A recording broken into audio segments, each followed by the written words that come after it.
Hello everyone, I am Tacet and welcome to the Gems of War stream. So today, main thing we're going to be doing is getting night leveled.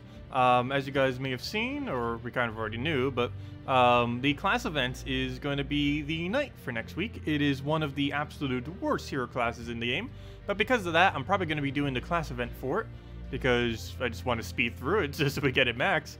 So we have to use him for less time.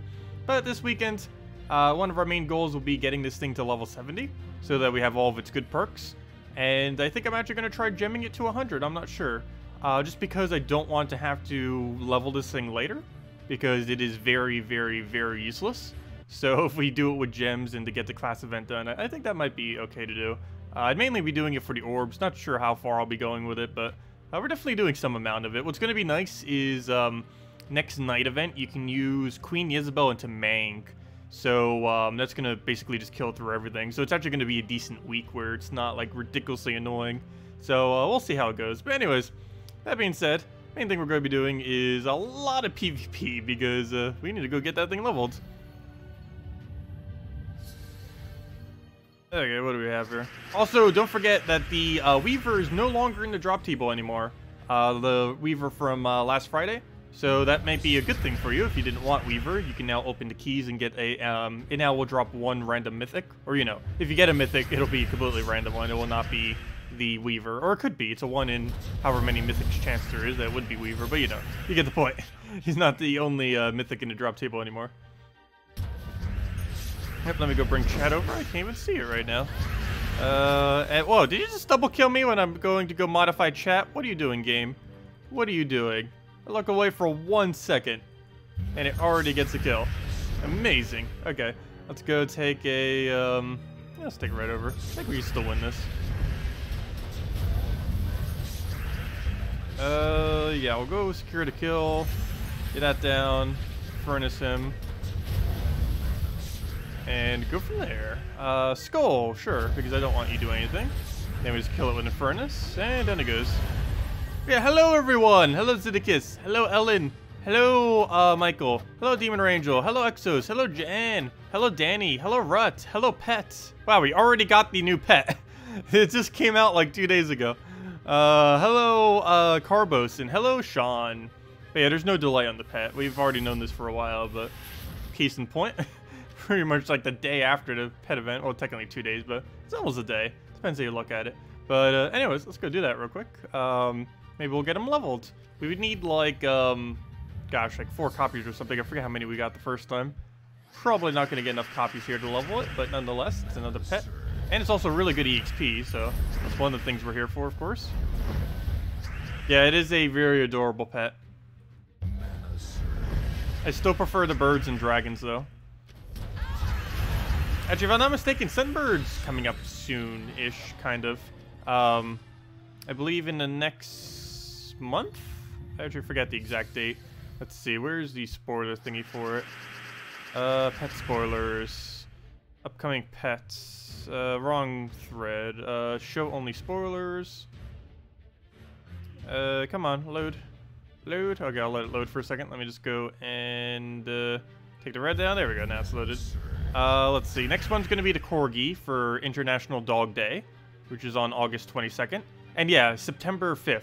It's the next actual pet coming into the game, which, yeah, September 5th, basically right when it starts, or basically the end of summer. We're getting a Dawnbird, which is quite adorable one. Looks like the Phoenix Sunbird, actually. It's basically the exact same thing, just a cuter, smaller version of it. And after that, we actually get a Ghost Parrot, too, the one that sits on Skullbeard's shoulder. Actually, wow, we're getting a lot of pets back to back to back. What are they doing? I don't think they've ever added that many pets before. They're actually adding a pet 4 weeks in a row, starting in, oh wait, that's not 4 weeks in a row, is it? No, never mind, 3 weeks in a row. The International Pet Day one, I don't believe is actually coming on a Wednesday, because it says 11 days from now, and that's not a Wednesday, is it? I don't think it is. It's like a Tuesday or something. It's some day other than Wednesday. But anyways, yeah, it's going to be Sunbird, which is for Suncrest, which is completely pointless. Then it's going to be Cat Dragon, which is fully cosmetic, but very adorable. And then it's going to be the Parrot, and that gives Blackhawk bonus. Both the Suncrest and Blackhawk bonus are pretty pointless, but still, more pets. Also, the next patch should already be out by then as well. Ooh, shiny things coming in. Very shiny things. It's been a lot of fun testing it.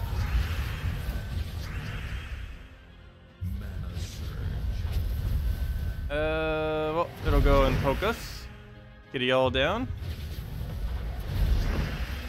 You completely missed the Sorcerer class event by accident? Well, that's not too big a deal. Sorcerer class isn't really that good to begin with, though of course it is nice to do them just so you don't have to go out of your way as much later to level them. But yeah, Sorcerer class definitely isn't needed, so missing it isn't too big a deal. Hello, Sturstrin! Welcome! What kind of shiny things? I unfortunately cannot say. But we're probably going to have another spoiler tomorrow, so whatever I'm allowed, or whatever kind of shows I could probably mention. Well, obviously, like I can go over it some. I can't really mention too much, though. But whatever they spoil, I would be able to as well. But yeah, unfortunately, there isn't anything I could say about it. Okay, what do we even need here? We'll take, I'll take a yellow. They finally posted a changelog for it, too. Which means we're getting very, very close to next patch. Very close. There we go, we'll go get Oobstet down. Though I did notice, there was no, they didn't post any troop changes to the, changelog. I guess they're doing that separately. They did say that they're doing it in 2 waves. Like they're doing a small amount when the patch actually goes live, but then a few weeks later they're like doing a major one. Do you hope they have spoilers on Monday night?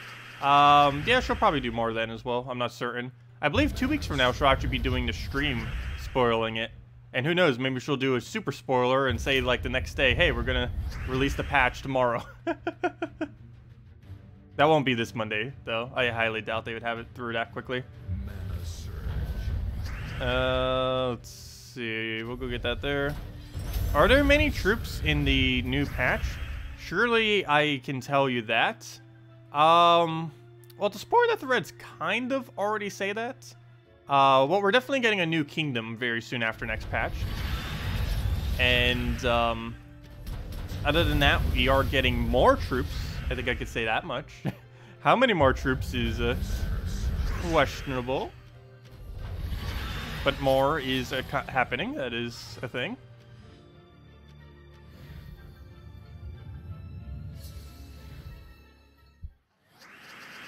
Since you're in the beta, would you advise to hold back on ranked PvP in the patch week?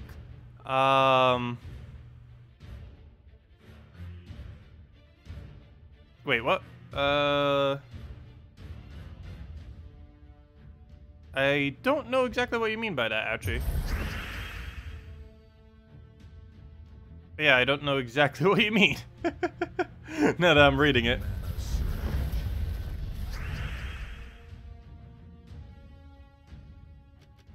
Okay. Like, ingots are still going to be required next patch, if that's what you're asking. And while we already know there's going to be, to some degree, methods that are going to make it easier to obtain them, like they've already mentioned, I don't think it would be to such a degree that you would stop doing what you're normally doing to farm ingots. Like, you would still be doing what you're already doing to farm ingots, except you would also do the new thing, which you would do to farm ingots. But it's the new method of doing ingots next patch isn't going to be replacing already existing methods. It's just going to be done alongside it. I hope they rebalance some weapons. That is something they are inclined to do sometime in the future. There's a lot of stuff actually that came in this most recent patch of 3.5 that they really need to rebalance, particularly hero classes, I would say, more so than the weapons. But yeah, there's only a very small handful of weapons that are actually viable. And that has a combination of due to the perks that they have, as well as the it's the perks and what's the other aspect? Just what they do themselves, actually. But yeah, like if they just do the perk revamp too, that alone could make some weapons viable. Like, there's a lot of weapons that were kind of average that got pretty decent things on them. But then there's also horrible weapons that just got even more horrible stuff put on top of them. So they just remained horrible. But if they actually put good stuff on bad weapons, it would be, it'd help rebalance them some without actually needing to change much of what they do thematically.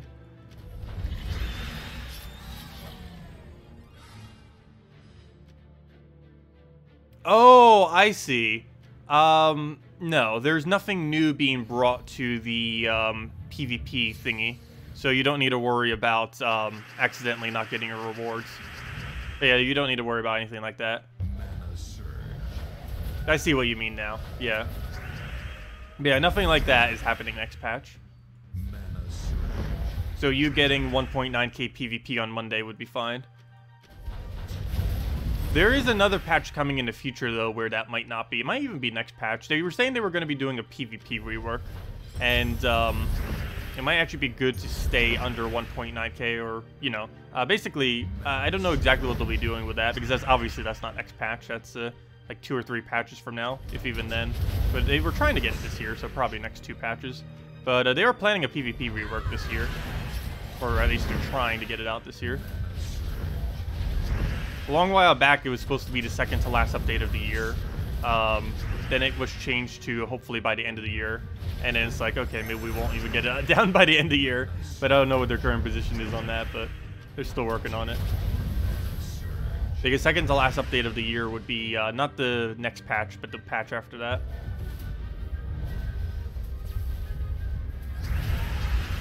Is there a big expansion coming sometime soon? Yes, there's a big major update of a 4.0 update coming in probably end of month, question mark. It really depends when it gets pushed through. But yeah, possibly by the end of this month we're getting new patch. As well as new kingdom, assuming Spoiler Thread is correct. Spoiler Thread actually says August 24th for new kingdom, which is, what, 2 weeks away? Yeah, literally 2 weeks away.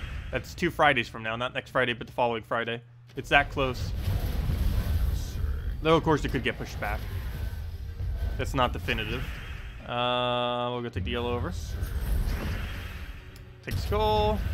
Don't do something annoying. Get Oopset down, Infernus, go from there. No, I always do the Guild Wars during the other video at night. But as far as Red Guild War, basically just Yagway spam. I've been having a lot of fun with Divinia plus Yagway lately. For Red Guild War Day. It just has such high impact, and Divinia just keeps giving it more damage, and as well as the HP you need to not die. Whoa! I wasn't actually expecting that. I was kind of joking when I said earlier we would get 4 copies. But there it is. 4 copies of the Kit Sith. That is, yeah, that's what we need. Let's go and get this thing upgraded. Wow. Well, that was quick. We already got this thing to level 10. There we go. Not like the bonus is that important, but nonetheless. Here we go. We might actually have one of the very first level 10s, because I highly doubt many people even bother putting gems on it. Seems like a kind of wasteful thing to put gems on. Also, we still haven't gotten another America bird. But I didn't even realize that. We haven't gotten him since his event. Yet we got this one immediately. Anyways, progress. We shall keep going. Actually, he's the only one we don't have at Epic yet. Now that we just got that most recent one upgraded. Poor guy. He's all by himself. With one other bird. Anyways. Let's go grab whatever our mail is. Just some gems. Useless. Or at least that amount is pretty much useless. But it keeps adding up. Every little bit counts, I guess.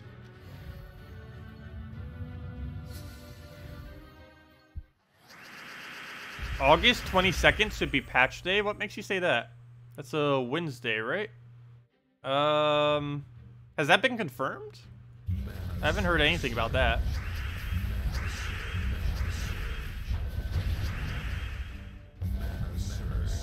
There we go, go through Ubistet. Hopefully that's enough. Oh no, you didn't hit it! Whoops! I thought it was low enough. Apparently not. Okay, you don't bury or anything, we skull you. And then it goes. Also, hello Iron Malt, welcome.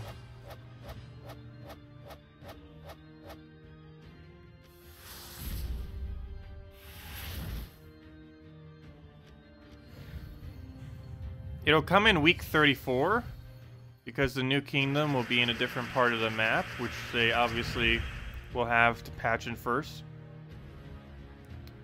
Let's see. You procrastinated doing PvP all day. You were tier 5 with 10 minutes left before server reset.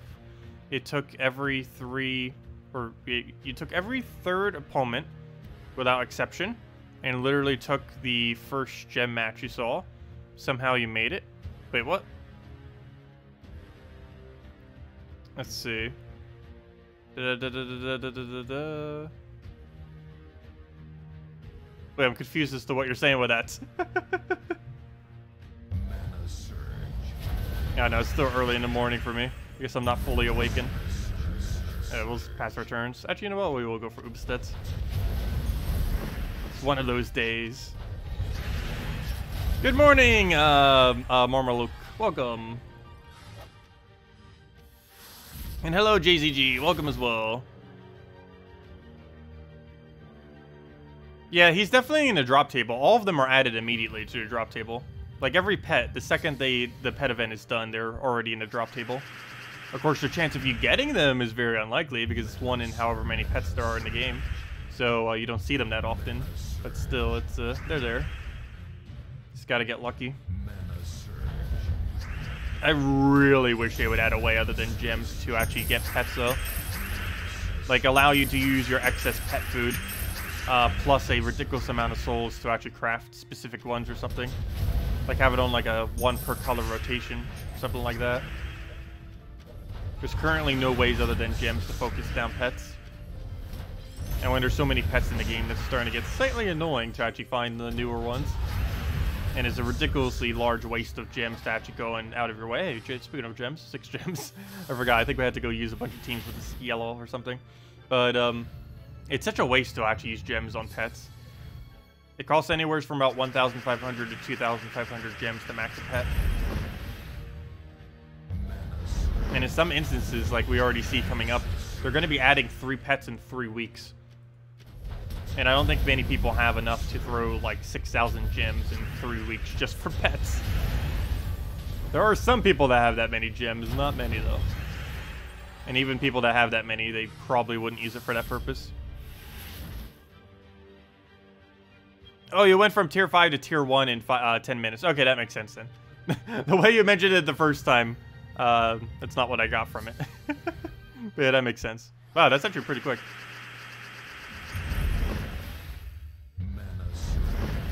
Is there any possibility to get the weapon you missed from the event? As in the shield, for example? I don't believe they're adding anything. No, they're definitely not adding anything next patch related to that. Hopefully they will pretty soon.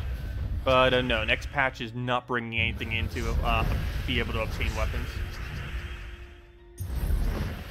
I believe a few more weapons are coming into the game, but they're not really like specifically related to crafting more weapons. But yeah, hopefully very soon they'll be addressing that. Something they should have already addressed it before they even did the Kingdom Powers, but they'll get around to it eventually. But it is pretty unfortunate that one of the best weapons in the entire game is locked behind did you get it during an event like 2 or 3 months ago, whenever it was. Though if you don't have it, you can easily just go Mercy instead, or Mercy Mountain Crusher if you still want to use your hero. Okay, what do we need here? Like, it's not mandatory to have it to use Divine Teams. If anything, I personally find Mercy to be better in most instances. The main reason I actually use Hero is more so for the EXP than the fact that it's actually better. The only time that this team is actually better with Hero is if it's Priest class or Bard class. Every other hero class, it's actually worse. It's better off just using a Mercy as far as the overall power of the team. And I guess maybe Titan, just because Titan's ridiculously overpowered. What do we need? We'll go take a red. Hello, Traylin! Welcome! Now we'll go get Oobstead down. Get Infernus. Kill Hero. Don't eat their revive. Actually, just Oobstead it. It'll guarantee it goes down. And dead. And even for revive, just still would have died to Oobstead's cleanup. Any idea when next patch is? Soon. Soon, TM. Likely by the end of this month. Likely in the next 2 weeks. Likely next week, midweek. Oh wait, sorry, not next week, midweek. The following week after next week, midweek. So that hasn't been confirmed. This is approximately when it's likely to occur. Alright, we'll go Oopstead down. Yeah, pretty much by the end of this month. Good chance. Very good chance. Most of the patches around this time of the year come out in late August, and it's pretty much when they're planning it. And next one would most likely be around mid-October. And then final one, ideally, would be right before the break. Because if they don't get it out before the break, it has to be published at the beginning of January. But so far, they were able to make it before the deadline every single time, before the Christmas break. Because I believe after the 21st of December, they can't actually publish anything from the 21st until about the 3rd. So if they don't get it done before then they're kind of out of luck. The only time they ever weren't able to push it out was, or they weren't able to push out everything. They technically pushed one out, but it just didn't have all the content. Was the very, very first one they ever did. But that was like a month after launch, so that's kind of understandable. Is there anything that's going to be nerfed? Actually, I don't even know. I couldn't even spoil that if I wanted to, because they haven't posted troop rebalances yet. They did mention publicly that they're going to be doing it in 2 waves, in that there's going to be some rebalance when the patch comes out, and then there's going to be more rebalance like a few weeks to a month later. So we'll see exactly how that pans out. But from what I can tell from testing, I didn't really see any rebalance, or at least none that like really stuck out. I can say this much, Divines weren't nerfed. Oddly enough. Of course that could happen. It could just be that they didn't bother implementing specifically the rebalance yet. And as I mentioned, they're doing it in 2 waves. They're not doing it all immediately. They probably want to do some rebalance, test to kind of see how it pans out, and then do some more after.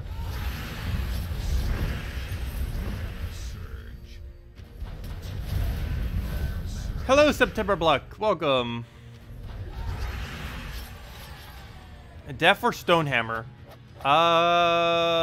You could say Def. Because at least Def is useful in like 0.1% of instances, where Stonehammer would almost never be used. Hey, a pet. Speaking of pets, though, we already have a pet, so I don't need that pet. And we're not holding it because we have to wait like 45 minutes, so that's not happening. Okay, what do we need to move around? Let's just go take a right over.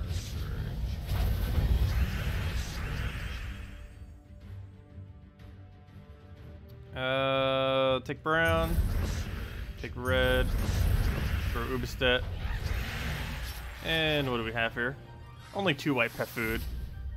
Is it actually possible to get a vault key off of him when it's not the event? Has anyone actually ever gotten one? I don't recall ever getting one off of him when it wasn't the event. I know during the event it's possible. Also, hello Traylin, if I didn't already say hi. Let's see. Why do I level up class before the class event? So that I can do the, when I do the video going over the class event, I like having it leveled to at least, basically its max capacity, so that I can show off what the hero class can actually do. There's really no point in doing it this far before the event. Really, in most events, the meta is not even to use the hero class itself. It's to use something like Titan and just ram through every single one with Titan or some other similar hero class that's ridiculously strong, and not actually using whatever one it tells you to. But as far as actually doing it beforehand, I just like having whatever I need, either level 70 or level 100, before the event actually occurs. So for example, before next night event, I would want to make sure we have at least level 70, because that is the max capacity in which Knight has everything. Because his level 100 is useless, like several other hero classes out there. But, I don't know, I just like having it done before the video, just to kind of show its full potential.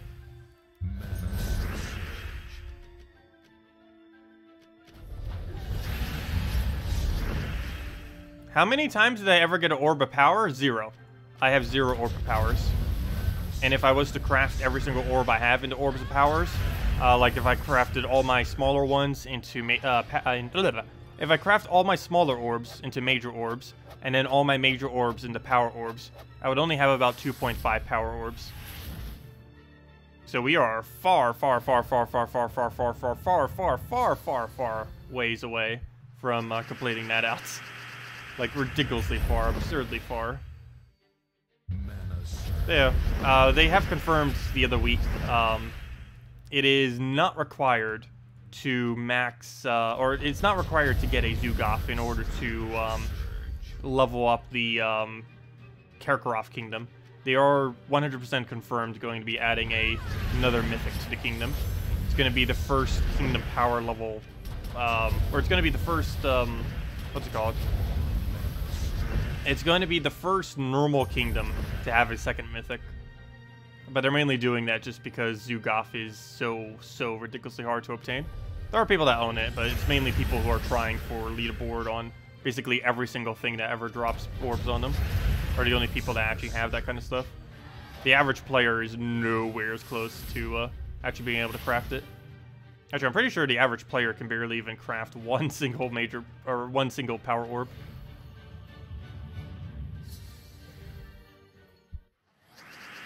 Also, hello Charlie, welcome. Alright, we'll go move that down. Let's see, what else do we need here? We'll take a blue. Speaking of that, I don't think I've claimed... Oh, wait, never mind. I was going to say, I don't think I claimed a single reward from the event this week, but I forgot. There's no event. It's Guild Wars, so there's nothing to claim. Actually, the reward for Guild Wars seems so low these days compared to raids and evasions. I know technically raids and evasions have a higher gem cost initially compared to Guild Wars, but still, it's quite a bit of a difference. I wish they would update the reward slightly for it. Not to mention the troops that you get from it are like near useless. They said they were going to add new ones and then never did. You finally got a Glaceon to go with your King Bloodhammer. Any good teams you could recommend? Sure. It's pretty much just the standard ones you would normally do. Like a Glaceon, trying to think of order. Glaceon, Apothecary, or you know what, actually, Glaceon, Bloodhammer, Apothecary, Highforge would end up working out pretty well. Basically, you just go and throw down Apothecary immediately. You start with half mana on both the Apothecary, or on basically almost your entire team other than the Glaceon, and then you just go from there. It's kind of like the Divine team of Dwarves, is basically what that is. Of course, Glaceon isn't a Dwarf, but you get all your mana off of Apothecary's half mana start. Ooh, that is a lot of annoying mana drain. I'd rather take the drag. Okay, we'll go for it. I'll regret this. Depends how quick of a start we get. And that's not too quick of a start, so we'll just go take a yellow. He'll do his thing. Hopefully it cascades for us well. Not really. I guess we'll take a red. Biggest issue now is just avoiding Scion for the most part. Oh yeah, we get to have immune to mana drain on our hero soon. Because not next week, but the following week is going to be Orb Weaver. So Orb Weaver is the only hero class in the game that has immune to mana drain, which is pretty cool. It's about one of the only good things about it, pretty much. Ubistet, can you somehow kill him? I know you can't, but okay, we'll throw this down. He's gonna famine us, obviously. He's easily gonna win. It's just being very annoying. Now that you are beta testing the new update, you think it was good to save the vault keys for when the next update arrives? If I'm not mistaken, there's actually no update to vault keys, question mark? From what I recall, there actually isn't anything new in vault keys.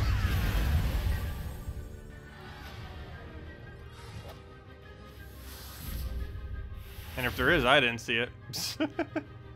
But, yeah, because the thing that we thought was happening to the vaults, is there something weird, other thing happening to it? It's hard to really describe, nor can I. But, it's really strange the way that they're adding more vault troops. It's something I would have never guessed in... You could have given me infinite tries and I would have never guessed the way that they're about to implement more Volt troops. But I'm still probably going to keep saving them because they are eventually probably going to add more. So we'll see what happens. We'll go take that over. Get a nice furnace at it. What would I say are the 5 most useless heroes? Knight or Weaver. Actually, you need to go look at the screen. But yeah, let me go check real quick. And down it goes. Okay, let me... Hey, a level. Perfect timing. Well, let me go check the worst hero classes in the game. And we're going to lag for like 5 seconds here. 10 seconds. 20 seconds. Okay, check mail. Claim a reward. And let me go and... what am I looking for? Looking for hero classes. So let's click on hero, click on class. Okay, top 5 worst hero classes in no particular order are Knight hero class, Oracle hero class, Orb Weaver hero class, Sorcerer hero class, and Warden? Well, definitely the first 4 I mentioned. But there's a lot of them that's pretty underwhelming. Underwhelming ones include... I don't know. There's some that are kind of weird in that are they kind of worth it, like Mech. Mech has some very, very niche instances, but it's actually decent in those very excessively niche instances. But yeah, I'd say overall it's mainly Knight, Oracle, Orb Weaver, Sorcerer, and I guess technically Warden. The reason why I'm hesitant to say Warden, even though its traits are abysmal, it did get Cunning. I mean, it got Cunning Tree, which is one of the better trees out there. 30% dodge, bonuses to rogues, 50% bandit spam, which is really funny. 5 gold per turn, so it actually farms resource. Hunter's Mark every extra turn on its very first perk is insanely good. That is really great synergy with explosions and such. Just almost everything about it. And there's like not a single bad perk about it other than +2 magic to daggers and +2 attack to goblins. Those are like the only 2 useless ones it has. But that's about it. Everything else is actually really decent. Forest isn't really that great of a tree, but you get Greenstorm out of it, I believe, on one of these, which is useful. But yeah, still, nonetheless, it's not horrible. Anyways, it'd still be one of the worst 5, I would say. I would normally say Warlock too, or Warlord, but he does have triple burning, I believe. Yeah, he has Enrage into triple burning, which actually gives him the highest damage potential of any hero class in the game. That's not really too relevant, mainly because you're overkilling, like, excessively if you get this combo. But, yeah, that does stack for 4.5 times damage. And if you had Hunter's Mark on them, it would stack for 9 times damage, which obviously is way more attack than you would ever need. His traits are abysmal, but he does have the highest skull damage potential of any hero class. Not counting Archer or Assassin instant kills, because obviously those do infinite damage. But if you're just talking about consistent hitting that every single time, he can hit potentially 9 times damage to a burning Hunter's Marked enemy. We'll do 9 times damage to it. What do we need here? Go take that.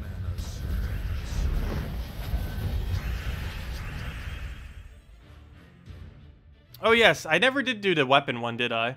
I probably will be doing that soon. I'm actually testing a few of the weapons on my other account thingy, just because resources don't get lost during the beta, because it's just doing like an old file thingy of the account. So I am testing a few of them that was kind of iffy on if they would be good or not. But yeah, I will be doing the video soon going over it. The top 10 best weapons in the game, or mainly legendary weapons. Because there's not enough mythic ingots to really bother going over mythic ones. Not to mention it's just go do Dawnbringer, or whatever the new mythic weapon will be when it eventually gets added. But yeah, the legendary one's the only really relevant ones. Epic and below, you upgrade based on what you need for kingdoms, essentially. Very rarely would you ever bother doing otherwise. The only epic weapon that's really noteworthy of any kind is basically just Prey Seeker, for the most part. Beta abuser. I actually asked Salty, she still didn't reply to me. I asked her if I could do some things on the beta since it doesn't have any resources and just record it. I don't know what she'll say about it because none of the screens that I want to do it on show any of the actual beta content or, you know, the new patch content. Like, one of them was I wanted to open up a bunch of, not orbs, I wanted to open up a bunch of these things because I never massed opened them before, a bunch of summoning stones. I wanted to go open about 120 of each one of these. Actually, we could almost do 200 of each if we had more browns. But I wanted to do that just to kind of see what the drop rate would be and just for fun. Just to kind of see. But I wanted to do that for a little video. I wanted to go do open basically all of our resources just to see what we get to kind of just gem keys. I haven't mass opened gem keys since ingots got added to them. And I wanted to go do a video on orbs where I actually use a bunch of orbs and kind of just explain them. I don't think I've ever actually done a video going over what all the orbs do. I've mentioned it many times and kind of gone over it and stuff, but I don't think I've specifically done a video on it. Even though they're pretty straightforward, they literally tell you what to do. Let's see, we'll go get Furnace down. Hello, Colin, welcome.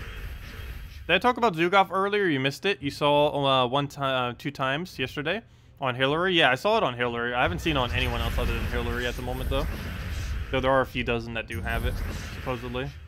Or at least, actually, I keep saying like random number. I don't know how many people there are. I know that at least some amount of people do. They never really gave a definitive number yet, other than that there is multiple.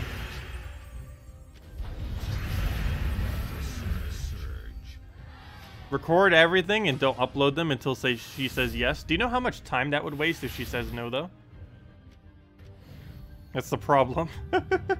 Like, I could put all that time to an actual video that I could post. Take skull, take skull. Take another skull. Apparently, the skull's everywhere. Could get this cast down. I don't think we can stop that in time. You know what? Actually, we can. Down it goes. Perfect timing. And all we need now is just to throw an Infernus into any damage instance. So we'll take that. Take our full mana. It does this little thingy. And it dies now. If she says no, just upload them after 4.0 release. I guess that could kind of work. We'll go into this one.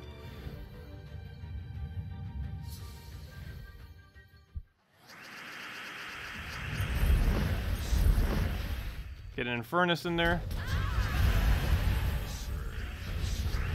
Get a red over. And take purple into Infernus.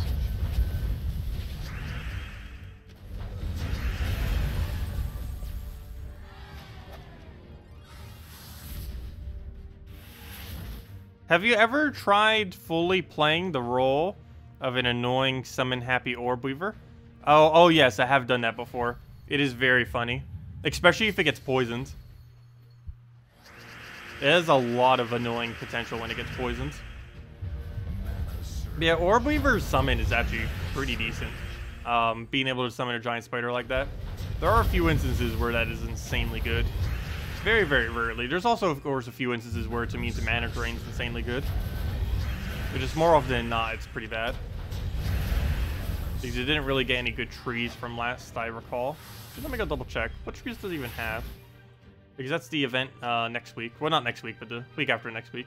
Let me go check it real quick. Totally forgot off the top of my head. I don't think it was anything relevant, which is why I put it pretty low. Oh yeah, it has really weird ones. I don't even know what on earth this combination is. Though it does have 70% assassinate thingy, which is kind of cool. Also has its own poison, which kind of synergizes with the fact that it's a Orb Weaver. Which obviously is pretty weak, but still, thematically, that's actually kind of cool. But yeah, this class isn't really that good. I feel like Forest Tree is very underwhelming. Random enemy, or web a random enemy when I summon a troop. So unless you're summoning spam, that's useless. Extra magic on bows. Bows are generally useless. Tangle the first enemy at start of battle. That's about one of the only good ones it has. Leaf Storm, also decent. All green allies gain 5 armor. Near useless. All elves start with 1 magic at the start of battle. That's useless. When it's magic and attack to all elves, it's basically nothing. And all war gear allies gain 2 life every turn, which is also pretty much useless. The one for priests is a lot better, or the ones for holy troops is a lot better, just because they have a lot more synergy compared to war gears. So almost that entire tree. All it has is Leaf Storm and Entangle on first turn. First turn Entangle actually is pretty decent though, but that's about the only thing you really use from it for the most part, which is annoying. I feel like Morale Tree is also pretty underwhelming. The only thing you ever use for it is the 5 tax start, and that's about it. And I really feel like they should get rid of, or do something to all these mana starts. Like the ones that are like 10%, 15%, stuff like that. They are so pointless. You would never bother using them. Oh yeah, it gains 2 to all stats if in first position. That wasn't too bad either. That's about it. Also, does it make sense that it has... Oh, never mind. I thought it had 2 of them for a second. I was looking at the extra EXP bonus. But yeah, it only has 15% mana star on all allies. In most cases, that's only 2 to 3 mana. Unless you had like a ridiculously high mana cost like World Breaker, in which case I think it's like 5 or 6, somewhere around there. I think it's 5. But still, that's barely any. Also, it doesn't give Urska's all 1 attack per turn. That would actually be really good. Morale Tree might be useless, but it's going to be really good if they ever add one for Urskea. That's about it.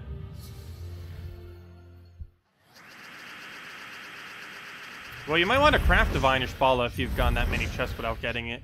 Though it could be like months before it gets in the drop table. Unfortunately, Legends take forever and a half to actually rotate because there's so many Legends in the game and they only, for whatever reason, add 4. I still don't understand why they don't add more Legends per week. The rotation on Legends is like 4 times longer than the Mythic rotation or something. Some kind of absurd number.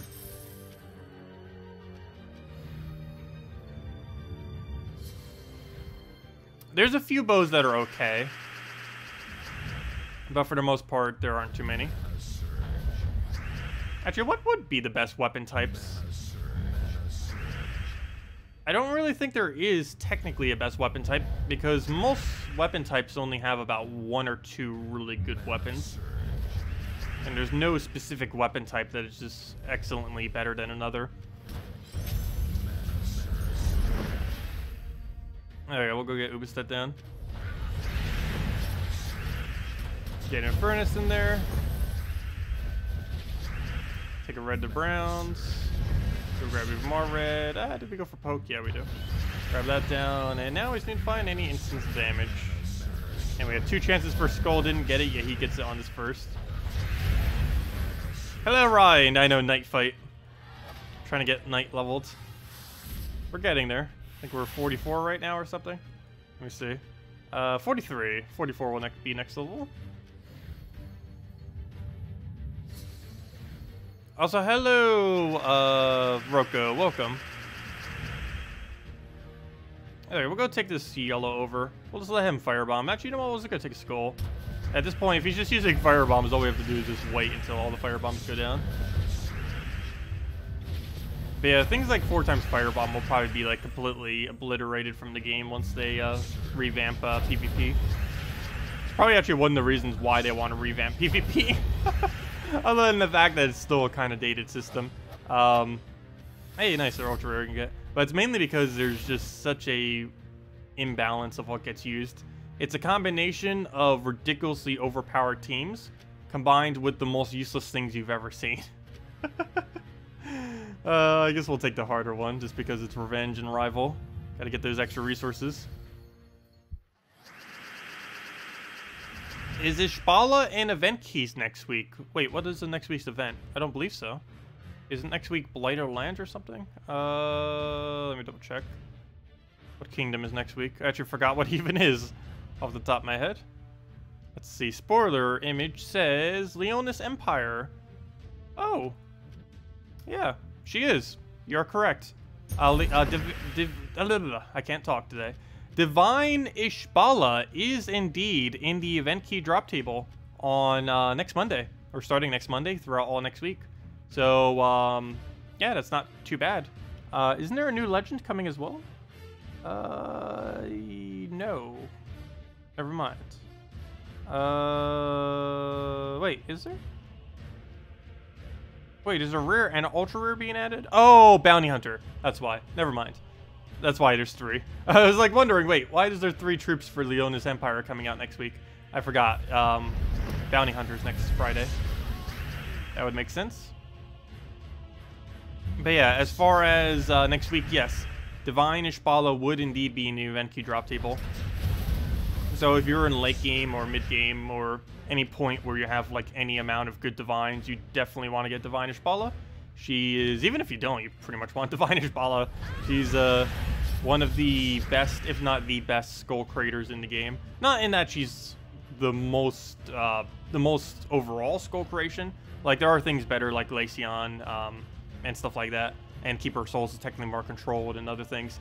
But as far as how much value she actually gets from her ability, she has so much value that you don't even use her specifically for the skull spam. She just does so many other things that that's kind of the weaker byproduct of what she does, because she does so many amazingly overpowered things. The main one being start all divines with half mana, obviously, which is what almost every team actually uses her for. And then she also creates her own mana, and then she also creates skulls, and then she also enchants your allies. So she's giving you a lot of benefit, that's for sure. Yeah, it technically has like 4 things it's used for, though almost everyone, of course, the main thing everyone thinks of is half mana start. But 2 random enchants is insanely powerful. Cleanse all allies is insanely powerful. Converting a color into your own color is very powerful. And creating skulls is just basically a byproduct of all the other powerful things. Even if she didn't create skulls, she would already be exactly as strong as she is now, pretty much. Well, you know, slightly weaker, but I don't know, in some instances technically stronger. Because there is a possibility that there are boards where you wouldn't want to create that many skulls. Especially since it might end up giving the enemy more damage to do back to you. Because most Divine teams do not run with a proper skull tank. There are things under Divine that can do that, but none of them are particularly good. Yet there's Holy Armor in the game. Yeah, I think almost no Divine barely even has it. Like that 60% reduction, or whatever that is. I think it's called Holy Armor. It's weird, because like nothing meta has it. Which just kind of seems odd. I believe it's Guard's Avatar and like one other troop has it. Let me double check if it'll ever load. There we go. What I'm looking for? I'm looking for Holy Armor, I believe. Oh, never mind. Holy Armor was only 40%? Never mind. Why did I think it was 60? Which one was 60 then? I just sworn there was like one that was at 60 or 65. What was it called? Yeah, still. Every single one of these things that have Holy Armor, all 7 of them is dead content. Except for maybe Penglong in early to mid game. But the other 6 are useless. Well, I guess this does do Yellowstorm, but still, it's they're pretty much useless, the other 6. Which seems odd, because that could give Divine troops kind of a nice, unique thing. Because I believe they are all Divine, which would make sense. It's called Holy Armor. I'd expect them to be Divine. Let me actually repick this. I normally don't use gems for repick, but that just seems like really annoying for you to have to do, based on their thumbnails. Oh, so hello, Anthony. Welcome.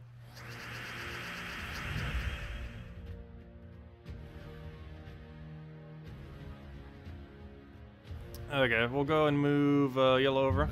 Actually, don't forget, you can also get Corvash next week, too.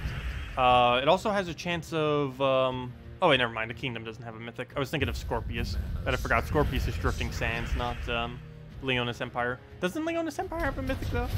Why can't I recall which one it is? I'm gonna double check. Pretty sure it does. I don't know why I can't think of what it is, though. Let's see. We'll take the res, throw that down. I could have sworn it has a mythic in it.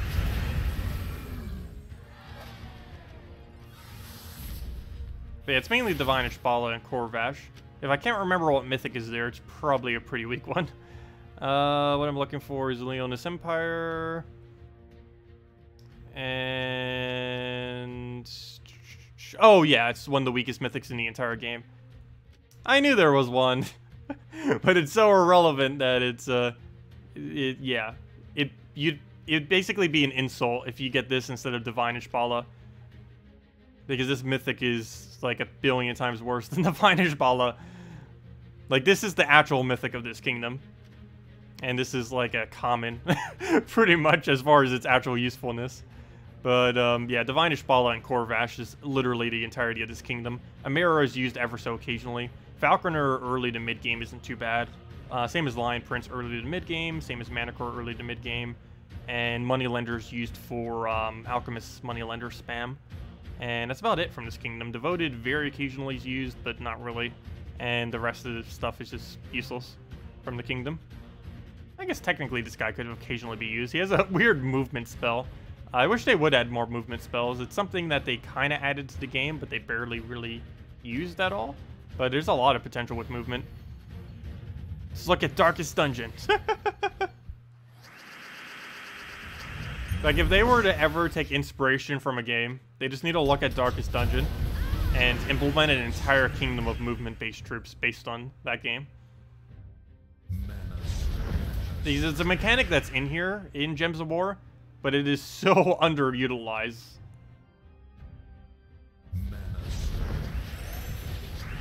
Can you go over which red purples are worth trading? Sure. First thing that comes to mind is, I was going to say Dragon Soul, but actually it's not even that good to trade Dragon Soul. It's used a lot, but its traits aren't really that high impact.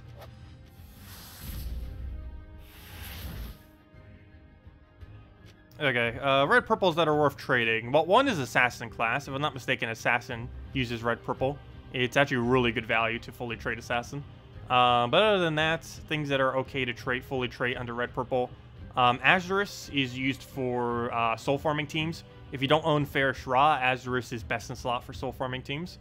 So, or even if you do own a Fairish Ra, if you don't own multiple Fairish Ras, Azurus would be the other thing that you kind of put in there. So he's really good for soul farming.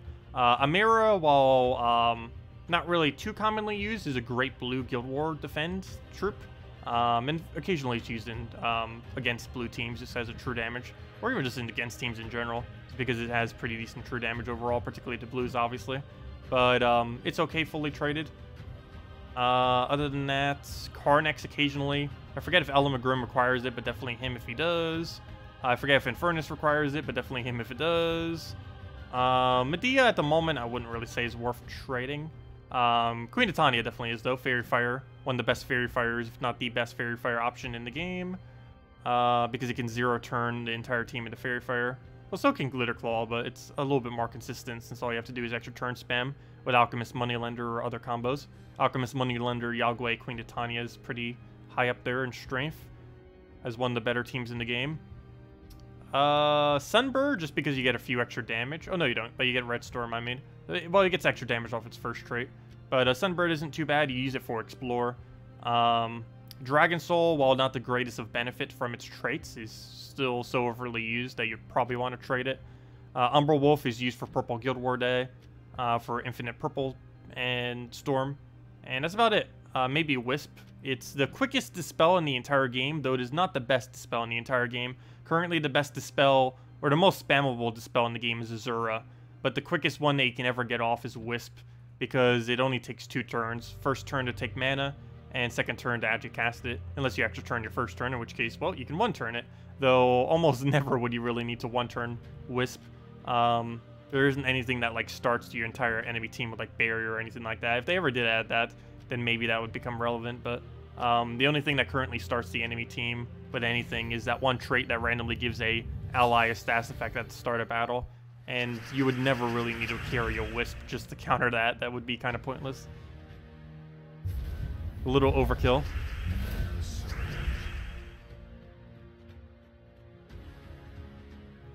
We'll go move that. Yeah, there's actually are several epics and stuff that is under red purple that you do trade. Very rarely are there epic troops worth trading. I would say the absolute best value of any 2 epic troops, or at least what I could think of off the top of my head. But the best 2 epic troops I would really say to go and bother trading, and about the only few that you would ever really do, because for the most part they have really bad value to trade them, is Mercy and Azurus. Mercy, because you use it for basically every good yellow team in the entire game. If you have 2 or more yellows on your team that desperately need mana, particularly divine teams, so it also works in non-divine teams. You just feed them yellow on turn 1, boom, you win the battle, and just go crazy with the mana that you just accumulated. You can first turn like 30, anywhere from like 10 to 30 mana with her, which is insanely good. And you can put that into any yellow troop in the game. But yeah, other than that, Azurus, because it's used for soul forming.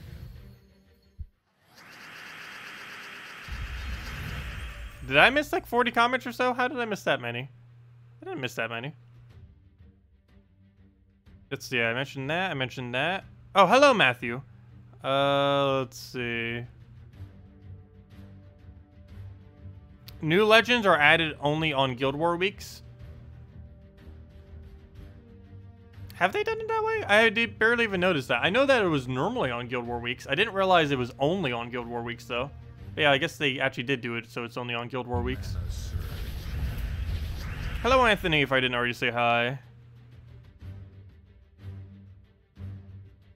Yeah, we did technically just get a new legend today, so... Or this week, I mean. And normally there is about a month gap between new legends, approximately. Almost everything in this game has like a month gap.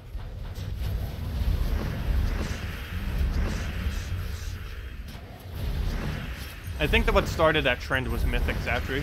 And then almost everything started to adopt the you get one a month kind of thing.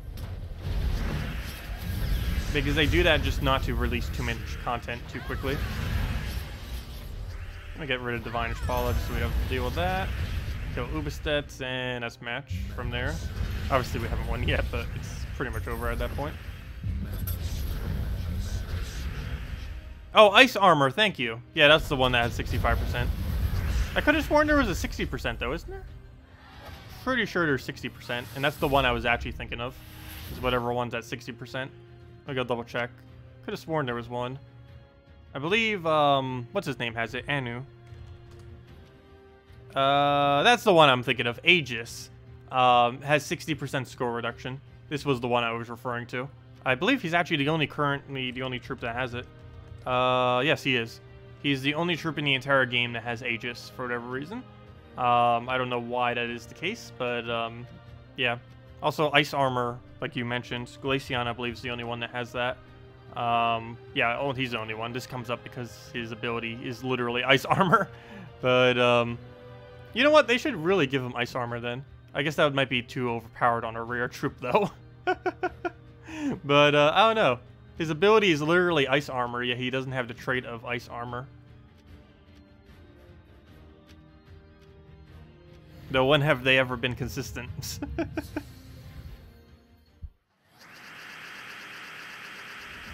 You haven't missed a stream since discovering? Well, thank you for coming down then. Really appreciate the support. Do you have all the troops fully traded? Yes. I perpetually have every troop fully traded. Basically, once you fully trade every troop in the game for the first time, about a month or so after that point, you will perpetually forever have every troop fully traded that ever comes into the game. The hardest part is getting to the point of getting them all fully traded initially. But once you finally do it, you're perpetually always going to have everything fully traded, just because of how easy it is to maintain it. And there's nothing that sinks trait stones in the game, so they just keep accumulating over time, so you tend to get quite an excess of them. Also, we're about to lose this battle. We're going to get an Furnace down, and then we like lose pretty much right after. Okay, that didn't do too much, at least. How do we go about this? I think we move that over, get our reds, throw in a Furnace, hopefully get lucky, go from there. Actually, I'm gonna get Divinish Paula first, and just goal spam him like crazy. No, don't you keep summoning. Don't you keep summoning. He's gonna win off of just that summon spam. Really? Could have had this. And then he gets a bunch of summons. Come on, Furnace. Don't do it. Don't do it. Don't do it. What do we need here? We don't have any alignment that's worth it. Yeah, we'll take yellow over. Why not? Let's Golos. And yeah, we just lost to Golems because he'd be dead right now if this was... If he didn't get any summons, he'd be dead to this cast. Oh, we're dead. No! Why must you do this, Golems? Alright, we'll go into the fire bombs.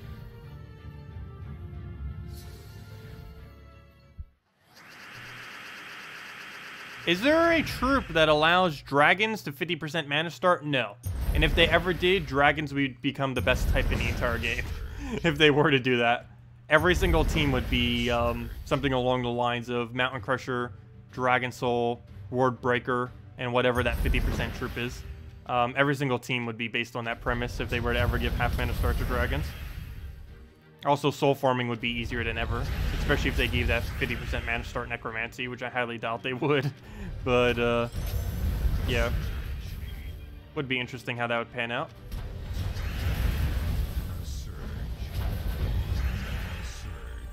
But yeah, even though Divines seem like they're really overpowered with 50%, there are types within the game that would be even more overpowered than Divines with 50%, and Dragons would be one of them. Which is one of the reasons why they're almost never going to do it. Probably never. And I kind of wish eventually every typing would get it, but I don't know, we'd have to see. They would add it to so many weaker ones before they would ever add it to Dragons, though. Oh yeah, what will we give redeem codes based on this stream? I guess we could just hand one out for no reason. I think we'll do it based on next gnome. We'll see. We'll probably do it in the next half an hour. We'll do it either in the next half an hour or when we get the next gnome. Or an ingot above epic rarity or higher. Any of those three things. Whichever one happens first. Alright, we'll take those down. Let's take a blue. Take the red over. Get an Oobsta. Is that enough damage? Probably not. Oh, it is, actually. Get an Infernus in there. Get another Infernus in there, and that's already matched. There we go. Haha! Goblin Mythic. No.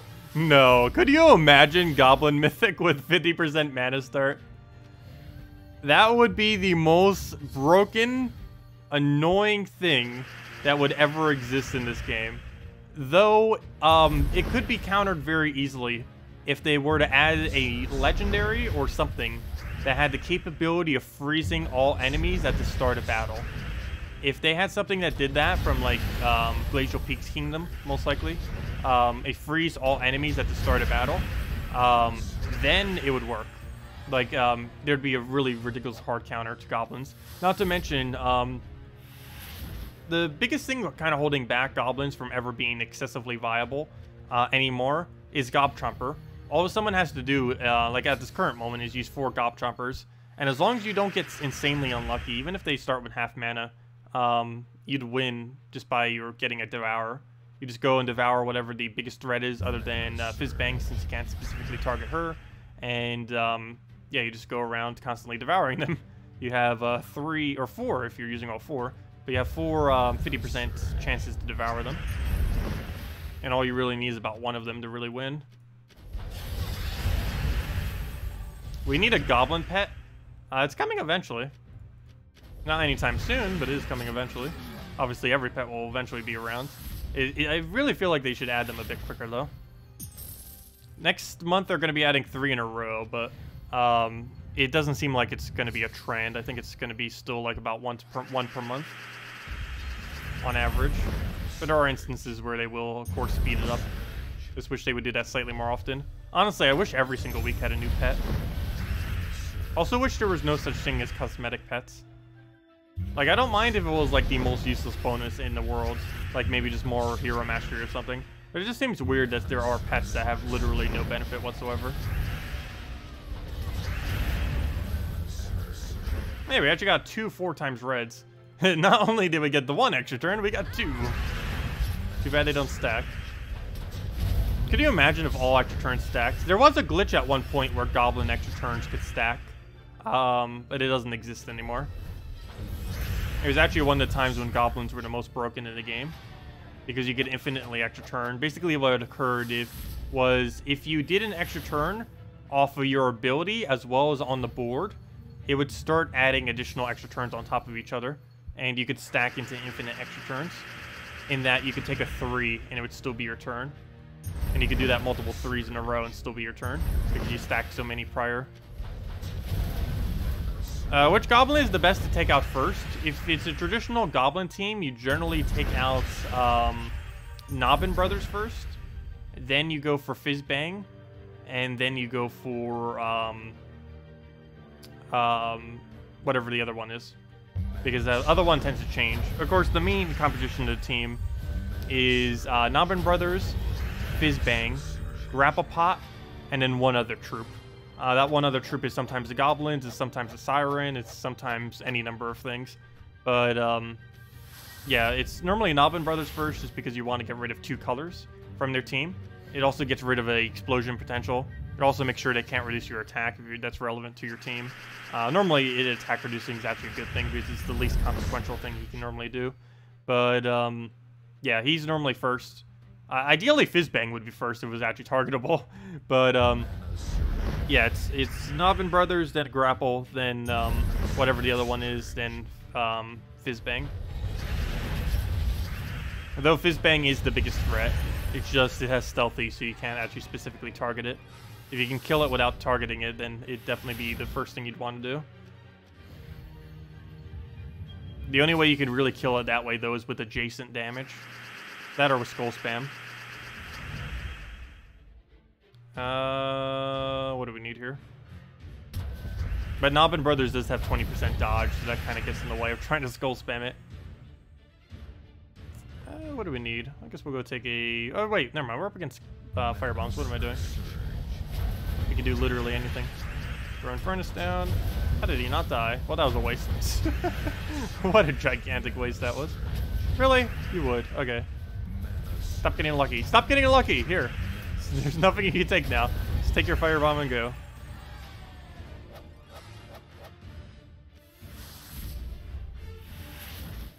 Well, Princess Fizz Bang is the biggest threat. The problem is, unless you're running a stun like Corvash or something, or running adjacent damage, there's no way to hit it properly.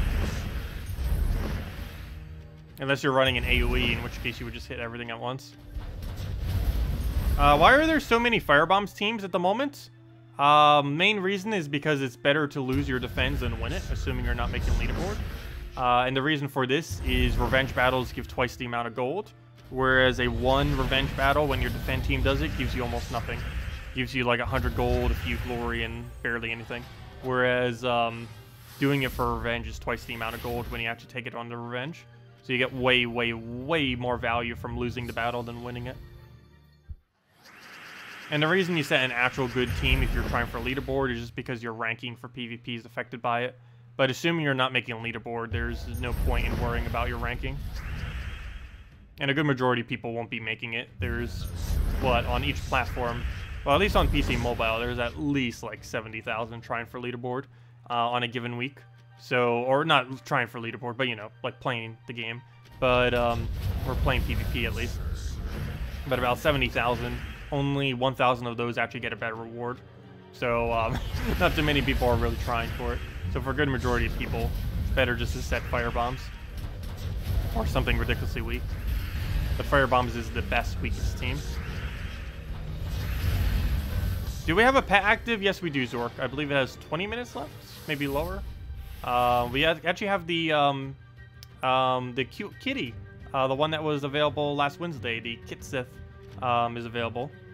And oh, never mind. We don't have a pet. I lied. Yeah, go do your thingy. Wow, it's already. Wow, I lost track of time. But it's been that long. It's been an entire hour already. Wow, I lost track of time. But yeah, the pet's already done. You can go do your pet, Zork. Whatever you have laying around. My bad.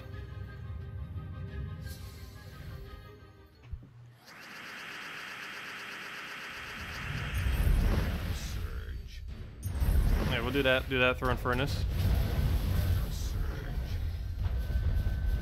Oh, I didn't even realize that. Oh, that would explain the Rhinexes. I was gonna say, I don't know why he has the thing for always doing Rhinexes, but yeah, it is kind of his thing to just use Rhinex. He's like the only person in the entire game that uses that troop. Hey, oh, we have needed more copies of him. Though actually, we need more copies of the normal dragon. Specifically, would be a lot more useful. Oh yeah, we were up against Tech. Yep, he always uses Rhinex. That's kind of to be expected. I don't think he ever uses a defend team that doesn't have Rhinex unless he's just trolling with something. Well, all his teams are troll teams normally. Anyways, let me go and, or at least defend-wise.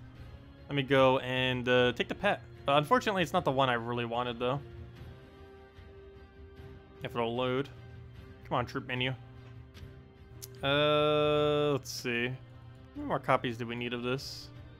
Yeah, I wish these were reversed. It is so much better having the Wormling upgraded than the Whelp, but oh well, if nothing else, there are a few teams that use it. Plus, as more dragons come to Dragon Claw, it'll have better synergy.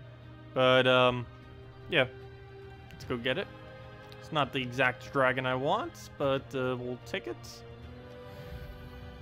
Hello, Nautical! Welcome! It's been an hour, time for a code? Oh yeah, it is time for a code. We technically got a pet. Well, someone from my guild got a pet. Close enough. I guess we'll give out a code for that. But yeah, we'll go give out code. Take the yellow over. Let it move whatever it's gonna move. Come on, this is the weakest battle. How's it not progressing? Please die in one shot. Nope, it hit the wrong targets. And it was kill this. He doesn't even have revive, so we'll go down, and there we go. Okay, let's go give out a code. Might as well. Let's go check the code reserve. Hopefully Salty will have more for me on Monday, because I'm actually running low. I think we have enough for this weekend. Oh yeah, we definitely have enough for this weekend. Actually, I have enough probably until next Saturday, so we probably have about a week worth of gem codes left. Or not gem codes, you know, code codes. Gems of War codes. But anyways, let me go and mark one of these and go from there. Let's just use whatever the next one is. Why did I skip that one? Oh, because the other one was used for the event thingy. Anyways, let me go and mark it, copy it, save it, double check that it even works. And the answer is yes. So let me go put this into the interface, put that over there. Excuse me. Go and let's see, redeem code. There you guys go. There is the redeem code. You use it on gemsofwar.com underneath the game code section, and it'll give you some free in-game resources for Gems of War. And there we go. Also, I made sure that some of them are pretty random so that no one can really guess them. Anyways, let me go copy paste this entire thing so you guys can just put it into, or you could just copy paste it. There you guys go. Again, gemsofwar.com underneath the game code section. Your invite code can be found underneath your settings menu. Whatever your game says there is what you put in. Don't put in mine. Put in whatever your game says. And the redeem code can be found below, either right there or in chat, in big letters, or you can just copy paste it from chat. It only works on every platform except consoles, so do keep that in mind. And it gives the same reward as always: 2 treasure maps, 1 gem key, 200 souls, and 2,500 gold.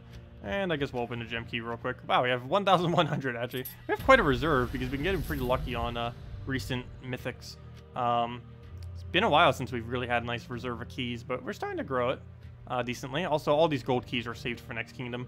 Also, if you're wondering where our gem stack is going to be going, it's actually being saved mainly for next kingdom, so we can get the content on the Friday to show it immediately.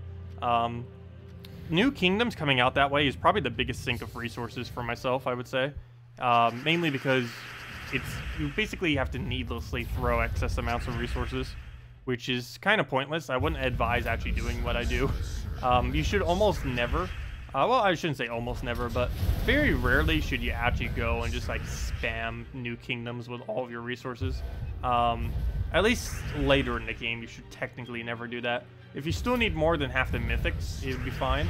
But the only reason I really do it this late in the game, even though it's technically not as good a way to use resources, is just, of course, to get the content immediately. But really, if you just wait 3 more days, it's way better doing it with event keys. Especially if you already have event keys saved, like we do right now. Okay, anyways, let's go and... maybe we'll get lucky on it. You never know. But finding those 2 legends can be very annoying. I believe actually next kingdom's coming with 2 legends. We can check the spoiler thread for that. Yeah, no problem for the code, everyone. Oh yeah, don't forget pet. I should probably go do that right now before I do forget, because I literally will forget if I don't do it right now. Probably should. I've done that before too, where I start a pet and it's like, okay, let me go do this other thing, and then I completely forget to finish it. Has happened many times before, and it'll happen again. But let's go do the pet. Gotta get that good EXP if nothing else, though we need the pet as well. Though honestly, I'd probably do a pet even if I already have it maxed, just to do it for EXP. Though we are gonna reach the point where we don't need EXP anymore. We still have about don't know, how long would that really be? I guess we have about 2 months, I would say, until we have every pet pretty much maxed, other than more recent ones. Still a while. Pretty sure there's some people that already have all of them maxed. Or at least some people that are also pretty close. I don't know, my guild doesn't get as many pet rescues though. Not all of them actually spend all their time in PvP. Some of them actually do, I think, a few of the other game modes, like Mass Explore and such. Like, this week's actually decent to go do Mass Explore, if you haven't been. I personally don't, just because I need ingots a lot more. But then I really need the other resources like trait stones, because obviously we're done with trait stones and such. But doing Explore this week isn't too bad. You get 400 extra gold every time you use the slime in your team. And of course all you have to do is like a Sunbird Rowan team, or Sunbird Firebomb into Hero, and just have your slime in the team. And you'd end up getting a bunch of free gold, while still gaining decent hero XP, while also getting whatever trait stone you needed from whatever kingdom you want to do it from. Yeah, I know, of course save gold keys for next kingdom when it comes out. I believe it has 2 commons as well. 1 or 2, definitely at least 1. Every kingdom has at least 1, obviously. Yeah, we have like, what, 26,000 gold keys right now? Not to mention we finally have a gold reserve for once. Normally I don't have a gold reserve. Okay, we'll take the purple. Hello, Techni. We just defeated you in PvP. We saw your Rhinex. Your Rhinex was showing. Yeah, we'll take the red. Burn Furnace down. Also, hello, Enoch, if I didn't already say hi. Welcome.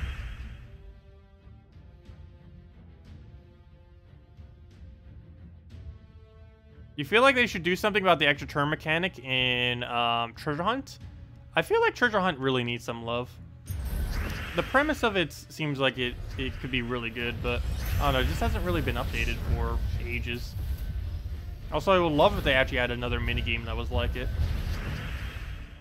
And yes, they already confirmed that the next minigame isn't going to be like it. You know, the delving it is.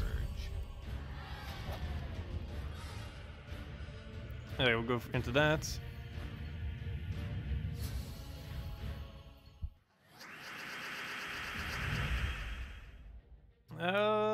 What do we need? None of it seems worth it. Let's take a yellow. Grab that. Take another yellow. Grab another yellow. Let's take yellow every time this battle, apparently. Let's see if we can actually do that. I don't think we can get away with it. Nope, we already ran out of yellows. We're going to Ubistet down. This is technically going to get us yellows. I think that counts as us taking yellow. There we go. We won the battle taking yellow every single turn. Oh, hello, Sean. Sorry, I didn't say hi. Sorry if I never say hi to any of you.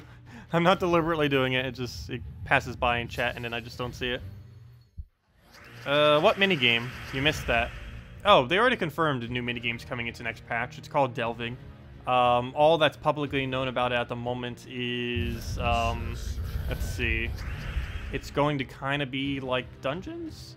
Well, you know, that's basically what it is. It's basically like a dungeon crawling little thing where you have like these little paths and you get to choose battles, and it's a lot of fun.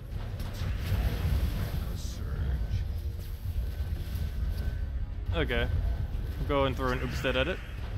Okay, we should hopefully have more information on it on Saturday that I'll be able to share, or maybe next Monday, we'll see. Depends when they show it. Because once they say it, we can say it. Oh, we'll go throw in Furnace down. Get another little poke, throw it on there. And just throw in a Furnace at it. And I'll be dead, assuming he doesn't summon. Good job. And 2 more, and hopefully we get like 4 copies of it again, like we did on the previous pet. Though anything more than 1 is decent. Okay, what do we even need here? I guess we'll take red over, grab that, go take a purple, get the last little bit of mana that we need to actually get this rolling. So we'll just do that, throw her into come on, click on a Furnace. You think Dungeon should have been like Delve in the first place? Oh yeah, it definitely should have been. At this point, they should almost just remove Dungeons and replace it with Delve. Let's see. Yeah, Delve is literally just the embodiment of what Dungeon should have been when it first launched. That's like the easiest way to describe it without spoiling anything about it. It's basically just dungeons. Let's see. Take red. Run furnace down. Take red and dead.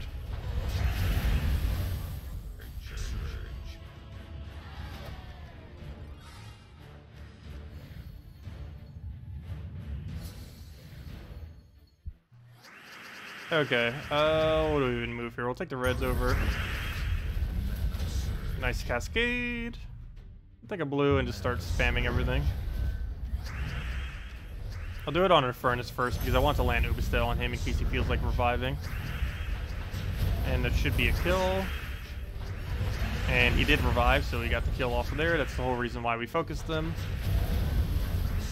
Also, I believe Ubistel still retains that mechanic next patch too, which is kind of odd. Which basically just shows that it's not a glitch then.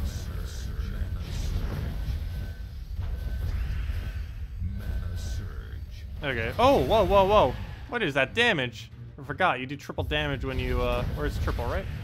No, it's only double. Still, it's enough to kill. And dead. Okay. Let's see how many pets we get. Come on, 10. No, this is impossible. Oh, only one. Well, it did have a 1 in it. Anyways, oh well.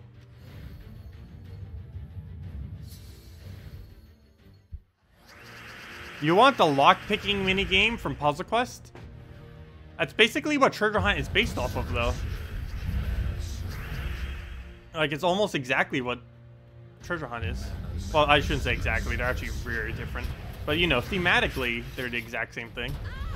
Gameplay-wise, they're ridiculously different, but still. It's basically what influenced Treasure Hunt in the first place, was the pick-lock thing of Puzzle Quest. Or the treasure chest one. Wait, which one's the pick-locking one? Yeah, I really wish they would do non-combat minigames as well. I think it'd be very rare for them to do so, mainly because it doesn't require you to own anything. But they could make it cost some kind of resource, like an absurd amount of, I don't know, gold or something. Really wish they would add a high-level arena, though. Which would cost, like, 100,000 gold or something. Like, fully traded max mythic troops. Basically, like, the battles you would see in late game, except it's completely randomly drafted. Would be amazing. It'd also be a great way to introduce newer players to what on earth endgame looks like. Let's see, we'll throw Infernus down. Get a hit down. Do there.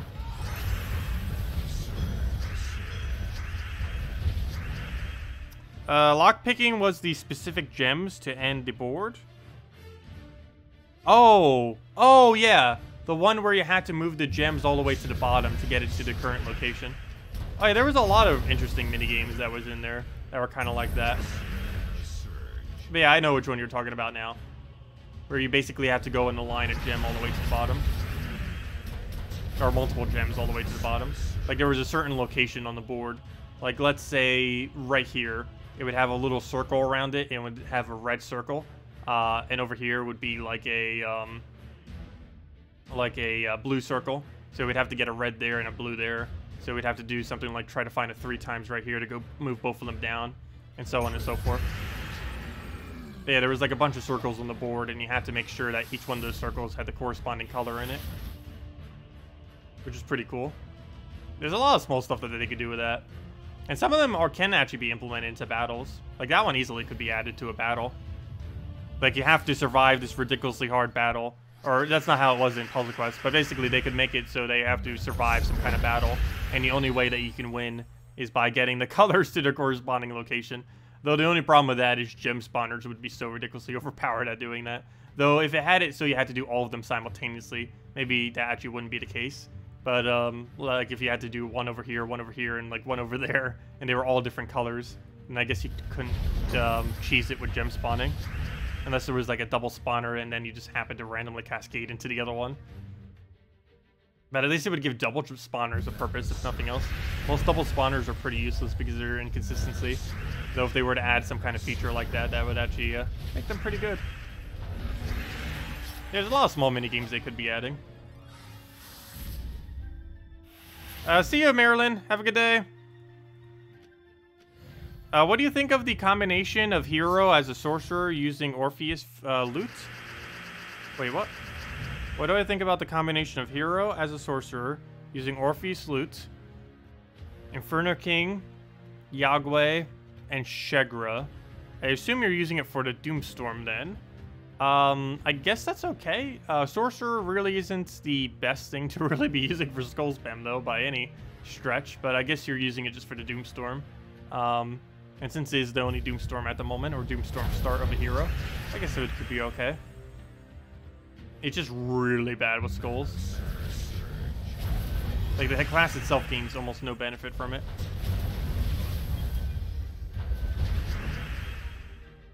You're working on Rune Priest using Mountain Crusher, Apothecary, High Forge, and Ironbeard. Sounds right. Would that work as a good team? Yeah, seems fine. Seems perfectly fine. I don't see why not. Has every component you really need.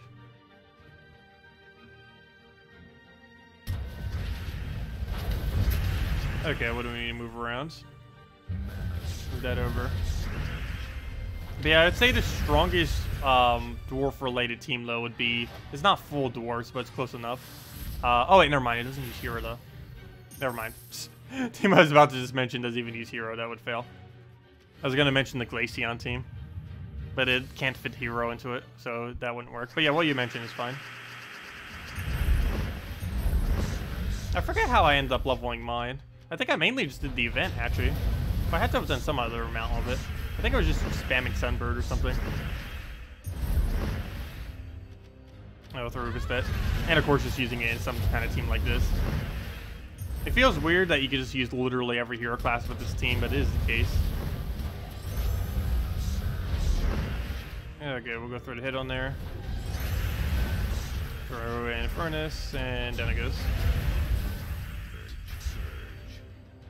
You're using Warden class right now? Aw. Well, then you can Forest Guardian. It's a half mana if nothing else. But other than that, that's like the only good aspect it has. That and it has Rogue Tree.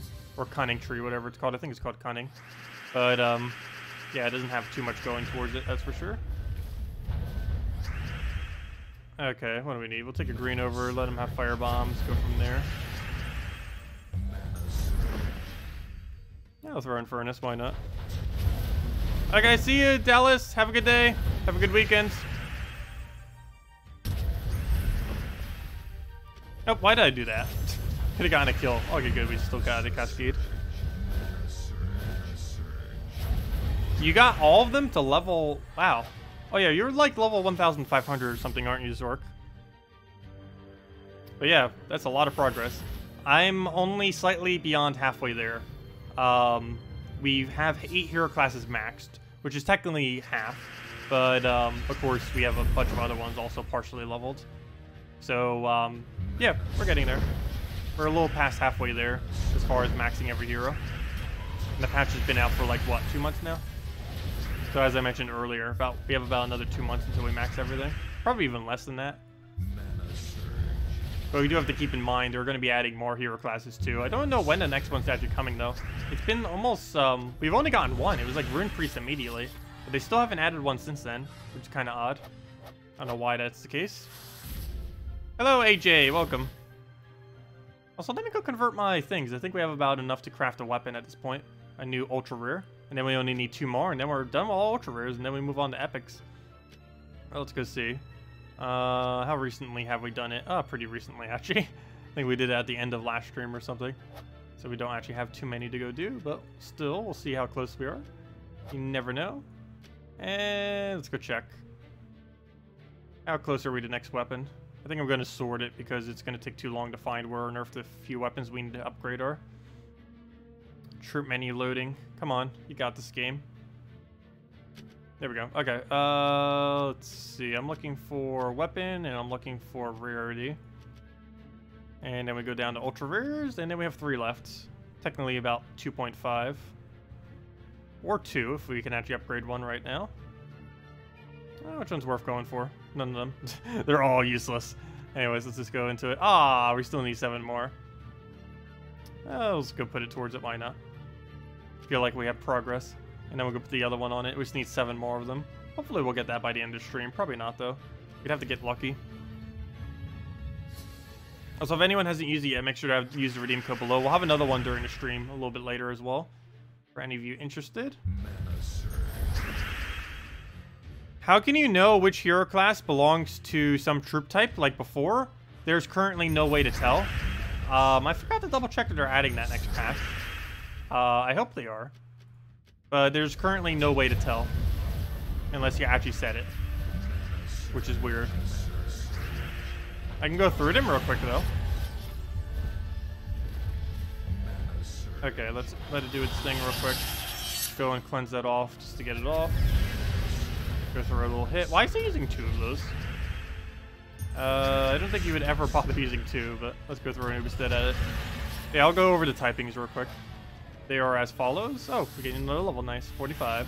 We're getting there. Slowly but surely. But anyways, already completed, right? Yeah. Let's go over hero. So, hero classes. What typing are they? Elf. Let's see. Elf. Naga. Wild folk. Knight. Dragon. Also knight. Literally. Mech. Undead. What are they called? Centaurs. Mystic. Divine. Dwarf, even though it's called Rune Priest. Daemon. Giant. Beasts, and also giant. Yeah, there's 2 giants and 2 knights for whatever reason. Which makes knight useless because Death Knight is superior. And it makes Warlord useless because Titan is superior. Yeah, those are all the typings. And there's nowhere in game where it actually shows you that, unfortunately. Or not anymore, it doesn't. They'll probably be adding it again in the future. I think it was a pretty big oversight on their part when they revamped the hero system.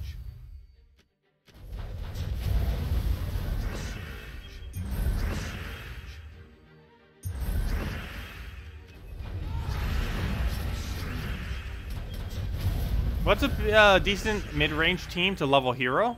Right now, you're using Ural, Fire Giant, Giant Queen. I assume that means Hindla. And all fully traded with your hero. That sounds perfectly fine. That's not too bad. Though it only really excel with Titan, but it's still function with others. I don't know. Personally, I would just say spam Explore with Sunbird spam team. I personally don't do it just because I want to keep getting ingots. But the quickest way to ever farm anything, and it's really accessible to newer players, is just use something along the lines of Sunbird, Rowan, Firebomb, Hero. And run it over and over again in any Explorer where you need trade stones still. It'll help you constantly get your troops traded, while also giving you the high CXP rate in the entire game. Because that is still higher than what we're doing right now. Even when you're doing PvP as quickly as you possibly can, it's only about 120 EXP per hour, if even that much. But even at its highest rate, it's only about 120 per hour. Whereas Explorer can easily be upwards of 180 per hour. Which is at minimum like 50% quicker than PvP. The only big downside of it is it gives no ingots. It also gives overall less gold, and it doesn't give you things like trophies and those other few resources, though for the most part that's not really too relevant. Main reason I'm not doing that anymore, personally, is just because it's, we're going to have every hero class in the game maxed way before we have every ingot in the game. That's the main reason why I'm doing it like this, where I'm just doing mainly PvP. And it gives us a lot of gold, if nothing else, which we can put towards the guild later.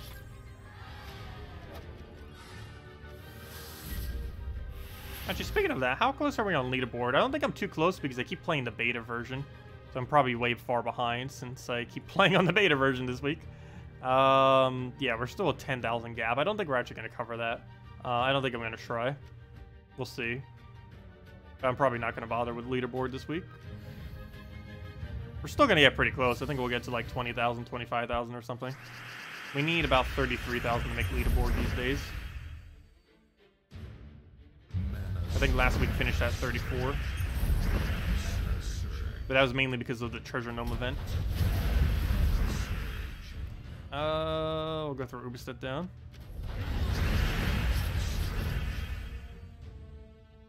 Oh, never mind. I already answered that question.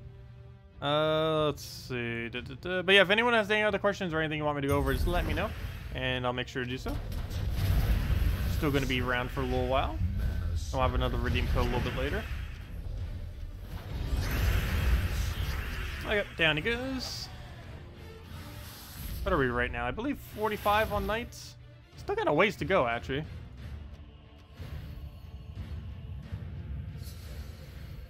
But yeah, once we finally get every hero class done, it's going to feel nice, though. Because no longer do we have to use useless hero classes just to level them. And technically, we don't even need to be leveling them like we are right now. I just want to get it done just so we don't have to do it later. Also, if they ever add the ability to switch your hero classes, it's going to be really convenient once we have them all maxed. Because then we can use any max hero class we want in any team we want. That's not happening next patch, though. Don't know when it's going to happen. But it's going to be nice whenever it does. Because the 50 gem cost is super annoying. And makes heroes a lot less viable. Because you can't keep switching them into what you actually need on the given battle. Alright, we'll throw Infernus down. And dead. What do you think will be the next week's Soul Forge? We have no way of knowing. We'll find out when it happens. Luckily, this week was completely useless, so that means there's a good chance that there's going to be something more useful next week. And same if next week is completely useless, then there's a really high chance that the following week will also have something that's going to be good, because it keeps rolling through all the bad ones. Oops, I thought that was extra turn. Oh, never mind, it is extra turn. Hey, that's not the way I meant to take the extra turn, but it works. Weird, but there we go. I always find that funny. It's like the move doesn't do what you think it'll do, but it still basically does the same thing, just in a different way. Really? I hate people that use 4x Drake Rider. It's more annoying than a legitimate good team. Like, these will actually die out quickly. The other one won't, unless we use some kind of weird stun spam at it with Corvash. It's just not worth facing. This is how long it takes to win. It's still a ridiculously easy battle, obviously, though, but still. I try avoiding them when I can. Even if it is my 3 trophy. Unless it's like my revenge or revival, then I might go for it. Particularly revenge, obviously. But otherwise, I don't normally bother. And no Ceruba said at it. Or not, never mind. It just dies to explosion. Perfect. Random skull out of nowhere.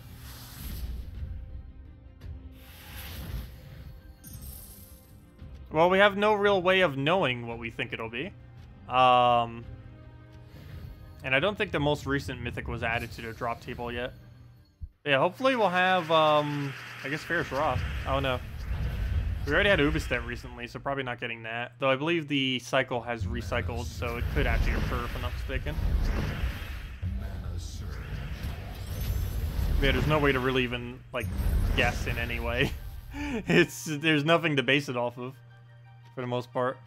Other than the few that we know aren't in the drop table. What did I buy to get VIP 5? There were different purchases at the time. Most of my VIP 5 was done with, like, really weird purchases. But these days, the best way to get VIP 5 would obviously be Death Knight. Death Knight's the first thing you do to get VIP 3, and what you would do. It's actually the best value of anything in the game to actually buy. But other than that, there's a lot of different paths you can do. The $5 weapon things are a good way to close some of the gap. Those are these things. Well, there's actually a pretty decent one this week as well. But these things are a pretty good way to close the gap. Where are they? This thing. Staff of Madness is actually one of the better ones too. Actually, did I even go over this weapon this week? I don't think I did, but it's actually really nice, so definitely worth considering. But this is one of them. Some of the $5 packs are occasionally good, like that weapon. The daily gems, if you were just starting out, isn't too bad. Closing some of the gap can also be done with the ring as a mid-range player. I wouldn't do it as a newer player, nor would I do it in late game. But if you're at a point where you're like level 200 to 500 and you have a really solid PvP team, this could be worth considering. Only once, though. I wouldn't ever buy it multiple times. Also, you can't have multiple active at once anyways. But this could be worth it. 28 days of 50% extra gold, souls, and XP. And on top of that, you also get a few other resources, various resources as it shows. You'd have to play approximately 20 to 30 hours a week or more for this to really be worth it, I would say. But if you are already playing that much on a given month, then it could be worth considering. Yeah, it could speed up leveling some when you're a mid-range player. I would only ever do that once, though. And only on a month where you're like really planning on playing because you have off for whatever other reason, vacation or anything else. Other than that, trying to think of some other ones that are not bad. Diamond Day isn't too bad. Guild, to try to get towards the Mythics. Throwing the $5 pack occasionally for this. Not on a day like this, but on Sundays, it gives you 150 diamonds, not 50, as well as several other resources. And on that day, it's kind of worth it for the $5. And other than that, let's see. Not too many other things. I guess occasionally you could consider something like these offers to be okay. The $50 of the, not that, sorry.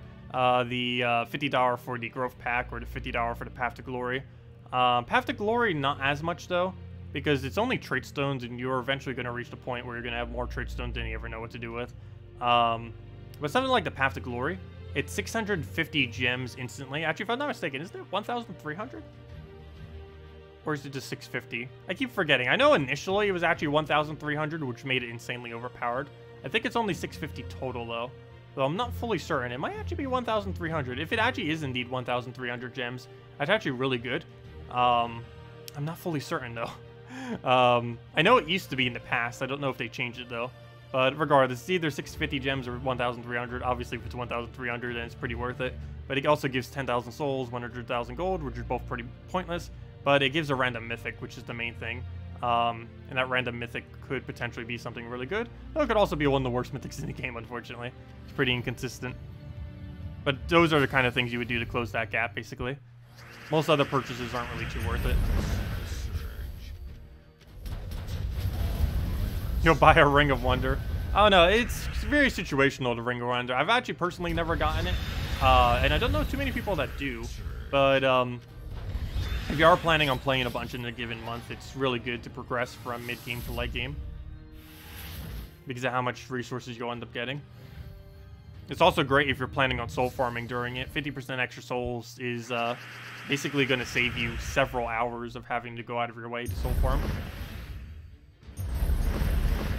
Especially if you were doing both simultaneously.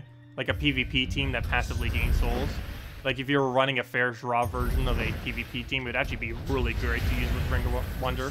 Especially if you had it at a low level range. Which if you were able to craft a Ferris Raw would be amazing.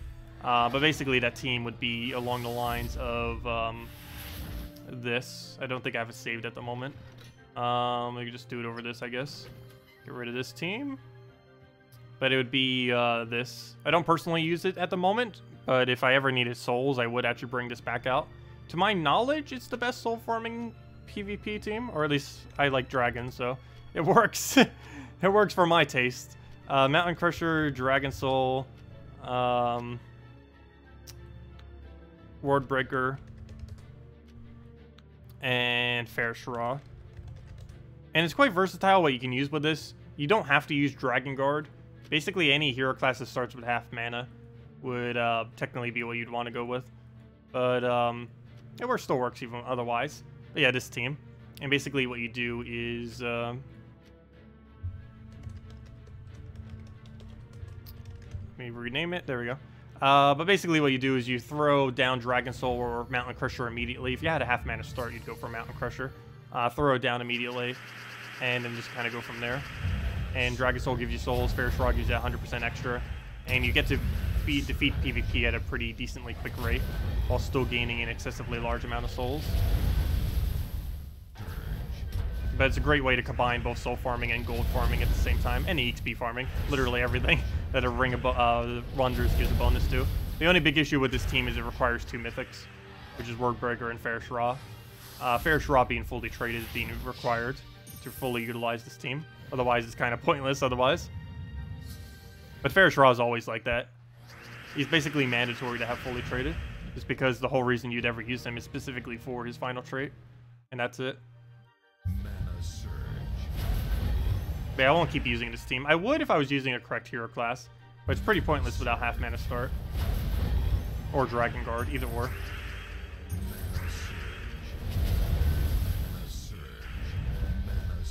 Okay, we'll get Dragon Soul now. And do that into, I guess, a Fair Shra. And now almost max our souls. Or actually, like 1 short. We're 1 soul short of getting the kill. I know it says 3, but it's actually only 1. You just have to keep in mind, it's actually, whatever the 40 is, it just gets scaled up to whatever it is. So since we have 150% bonus, 1 would technically have closed that last little bit of gap we had. I'll take a red there. Oh, I didn't take brown. Whoops. That could have been our half mana start. We'll take purple. At this point, just go all in Dragon Soul. That over. Oh, we're up against Divine meta. That's annoying. I don't think we're going to get up quick enough. Take brown for a Mountain Crusher. Please, extra turn. There we go, I actually did. Fair Shra, why don't you have alignment? We could really use that right about now. He has yellow to purple convert, which we don't currently have alignment on. Which we still currently don't have alignment on. I'm actually going for Dragon Soul just so we can Fair Shra one them down. Nice. Still no alignment, but I am going to go for that kill. Because I do need to make sure that goes down. Still no alignment, but we do get some of our mana back. We'll do that. He's gonna get Ubistet. He still gets his 150% bonus, by the way, to extra souls, even if he dies. It triggers at the start of battle, so you don't need to worry about him dying. And let's match. There we go. Also, Fair Shra is really good at one-shotting things. Ours is currently doing 120-something damage once it has max soul capacity, which doesn't take too long to get. Yeah, that's pretty much that team. And we're gaining a ridiculous amount of souls every single time. Actually, how many souls are we gaining? I wasn't even paying attention. Of course, it varies heavily based on your bonuses, but I think we're getting like 300-something souls per battle that we do with this. And it's winning at about the same rate as a normal team would. It's slightly slower than a normal team, but you're gaining class EXP and you're gaining a lot of souls. So it's kind of worth it, even though it's slightly slower. I'm just normally not using it just because I don't need souls, obviously. We're currently sitting at like a 2.1 million almost souls. Okay, what else do we need to move around? I guess we'll take a blue. Shuffles. Take a skull over. Take a red or something. He actually got a kill already. Always using our kings. But we'll go through this down. Get a nice Fair Shra in there. He actually kind of left our alignment. Oh no! Hey, Dragon Soul's thing actually got the trigger. I don't think I've ever gotten to actually utilize this for myself, so we'll do that. Got Salvini Mora. That's actually ridiculously useless. I mean, useful. Why did I say useless? But yeah, that's actually ridiculously useful because we can entangle him now, so he can't skull spam us, which is literally almost all of his damage. So that's actually really convenient. There we go. We get Dragon Soul down. We get a Fair Shra. Yeah, we'll overkill it. And now we do max damage, which we already were enough in one-shot range, but still, now it's even more one-shots. He could still win if we're not careful. Let's just get a Fair Shra and kill him that way. And as long as he doesn't revive, that's a match. Okay, we can actually lose if he revives. Good. Well, that was a unfortunate battle. And 279 is how many souls we're getting per battle. And let's keep going. Okay, let's go into the next one here. Go into just a Divine team. Is my razor broken? No. I'll probably be getting a haircut and shave in the next week or so. I know it's growing pretty long. It's actually somehow longer than my head here, which is kind of odd. Like, this is about an inch or so, like a little bit longer. This is like 2 or 3 inches. I don't know why it's growing quicker, but apparently it is. Alright, we'll take a yellow down. Yeah, I tend to do both at once. Very rarely would I ever do one and not the other. So generally when I actually shave is based on when I actually need a haircut. Because I just like doing both at once. Alright, we'll go and hit him down. But yeah, I never clean up my beard. I just always do both at once and just shave literally everything off.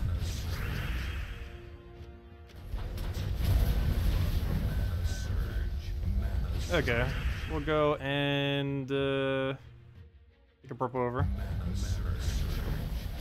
Get nice and furnace at it, and did.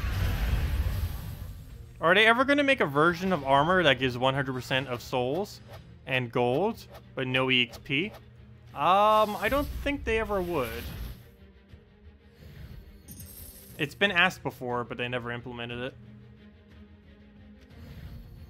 We've also asked for 100% soul, EXP armor, but they've never given that either. There's currently no way to have a 100% EXP bonus off your armor unless you have Death Knight armor. Of course, EXP isn't really that relevant. Of the 3 resources that armors can give bonus to, EXP is the least consequential one out of all of them, but still, there isn't any that has the capability to do so.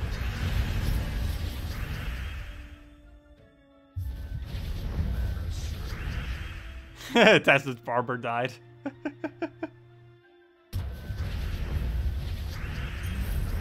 I don't know, I like letting it naturally grow in. It's cozy. It's like having a little pet to pet. Anyways, we'll go and take the green. How did you not get full mana? We're on -1 green banner, apparently. Let's see, I do that so we get a lot more reds and yellows, but it makes it so we don't get Protector up.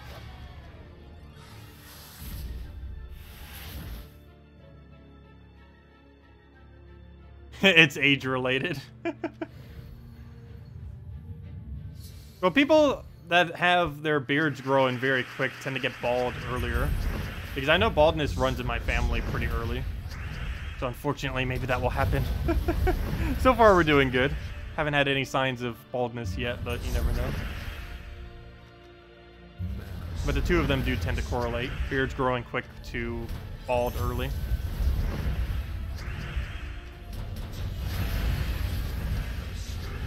Armor with 2x straight, that's also been requested, though they never added that. Also, having an armor that would have a chance of 2x, what's it called? Ingots would be pretty cool. Or even just literally 2x ingots. Though those would be pretty overpowered. 2x straight stone armor and 2x ingot armor. Unless that was the only thing they did with no other bonus, then it would be okay.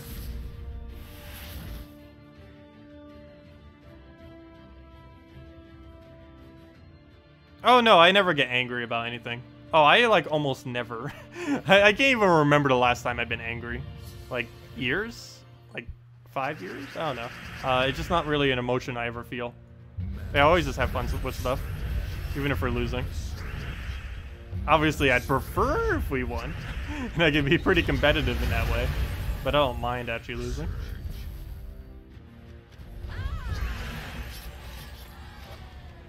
Hey, an ultra rare ingot. That means the entire time for like 15 minutes we didn't get a single one then. Weird. I think we only need 6 more now though. And then we just need 2 more ultra rares and then boom, we got every weapon maxed, or every ultra rare weapon maxed. We're far from every weapon maxed. That will be quite a long time. But yeah, in the current state of the game, it's going to take like years upon years. Next minigame will be speeding that up slightly, but even that is still going to make it a very, very, very long time until you max everything in the game as far as weapons are concerned. Though my biggest concern with ingots, though, is the same thing is going to happen with them with trait stones. They keep adding more and more methods to get them, and by the time they added a decent amount of methods to actually obtain the resource, people will already pretty much have all of them maxed out, and then they don't add any sync for it, because ingots don't have any sync, trait stones don't have any sync. Of course, it's a long grind until you get to that point, but you eventually reach the point where the resource becomes useless. And then all the methods they had to obtain them become useless. Pets had the same issue too, though it happened really quick with pets. There are some people that reached that point in like 2 months, I think, or so, where pet food and pets themselves became useless because you have them all maxed, and there's nothing else to use the resources for. Emotions, what are they? I have emotions, I just don't have anger for whatever reason. Or not normally. Okay, we'll go and take blue, take brown. What else do we need? We'll still have a skull, take purple, grab whatever else. Oops, we keep them reds, oh well. Throw an furnace down. Get that in there. That'll be enough brown so we can actually go do something, hopefully. Or not. Oh, okay, it's only Neppers, but still. Move that over. What else do we need? Purple into blue. Do we go for it? No, we'll take that, grab that. Come on, Ubistep, we need you to go down somehow. Okay, good, he didn't kill our Ubistep. And it should be pretty easy from here. All we need is another Ubistep cast. I think we need to poke him with one skull, but we should have that in time. Ooh, we got a problem. He's gonna get a skull there. I can't stop basically anything that he's about to do. Oh, wait, yes, I can. I can set it up so we get skulls. I don't think he gets anything out of it other than a yellow. So we'll do that. And, oh, wow. Never mind, he didn't give anything out of that. Wow. Super easy win from there. Oops, why'd I do it that way? If I just took that in the first place, I could have just Ubistec killed right there. That's made this battle even harder. We could have already won if I took the Doom Skull first. Because that would have given us full mana, and then we could have just won off of Ubistec. Because the other one would have still been alive, but we overkilled it with skulls. He could actually win now if I'm not careful. That would be a pretty big fail. But we'll move that down. Do I have a drop for that? I don't believe so. Let's take a skull and go from there. So we'll do that. If we lose right now, that'd be so bad. It's trying. It sure is trying. Almost got Ubistec killed. And let's match. All we have to do is just cast it, and there we go. Okay, see you, Davik. Have a good day. Have a good weekend. Give Tacet a double orb of growth. That would be quite unfortunate. Especially if it was off in a major orb. Can I please put the link for attack team for Guild Wars? Really need to up your teams. I haven't done a video on it as of recently. Or not, at least not an updated one. I did it for defend teams. I haven't covered it for invasion teams yet. But yeah, it will be in the future. If you have any specific questions on it, let me know. What's today? Today's Red Day, right? Yeah, today's Red Day. All I need to do is look at my shirt. But yeah, today's Red Day. So generally, Red Day is, or at least these days, I would say Divinia plus Yagwe. There are some Element Grimloop teams. There are some Queen Titania teams. But my personal favorite right now is Divinia into Yagwe. And you can put what's his name in there? I literally just mentioned her name. A Queen Titania into that team, and then one other mana generator, like a Ragnargord or something. There's a few different ways to run it. I forget the specific way I'm currently running it, but I'm gonna go check it real quick. He'll just run away. It's not a real one, so it doesn't matter if he runs. And of course, because it doesn't matter, he doesn't run. That should be beneficial if he did. Come on, run away. There we go. So we went off our runaway. Do we still get soul for that? Oh, we do. Nice. No, we don't. Never mind. It should have given us 11. Are they going to change the weapon upgrades for ingots easier to get and make so they are useful in Explore? I don't know if I don't think they're going to be adding ingots to Explore. The main reason they're concerned on adding that, I would say, is probably because Explorers win so quickly. So if they put even like the smallest amount of any resource, it's going to devalue it like crazy. It's what happened with Trait Stones. Between 4x speed and the fact that Explorer has higher rate, it just gives so many Trait Stones. But other than that, what was I saying with that?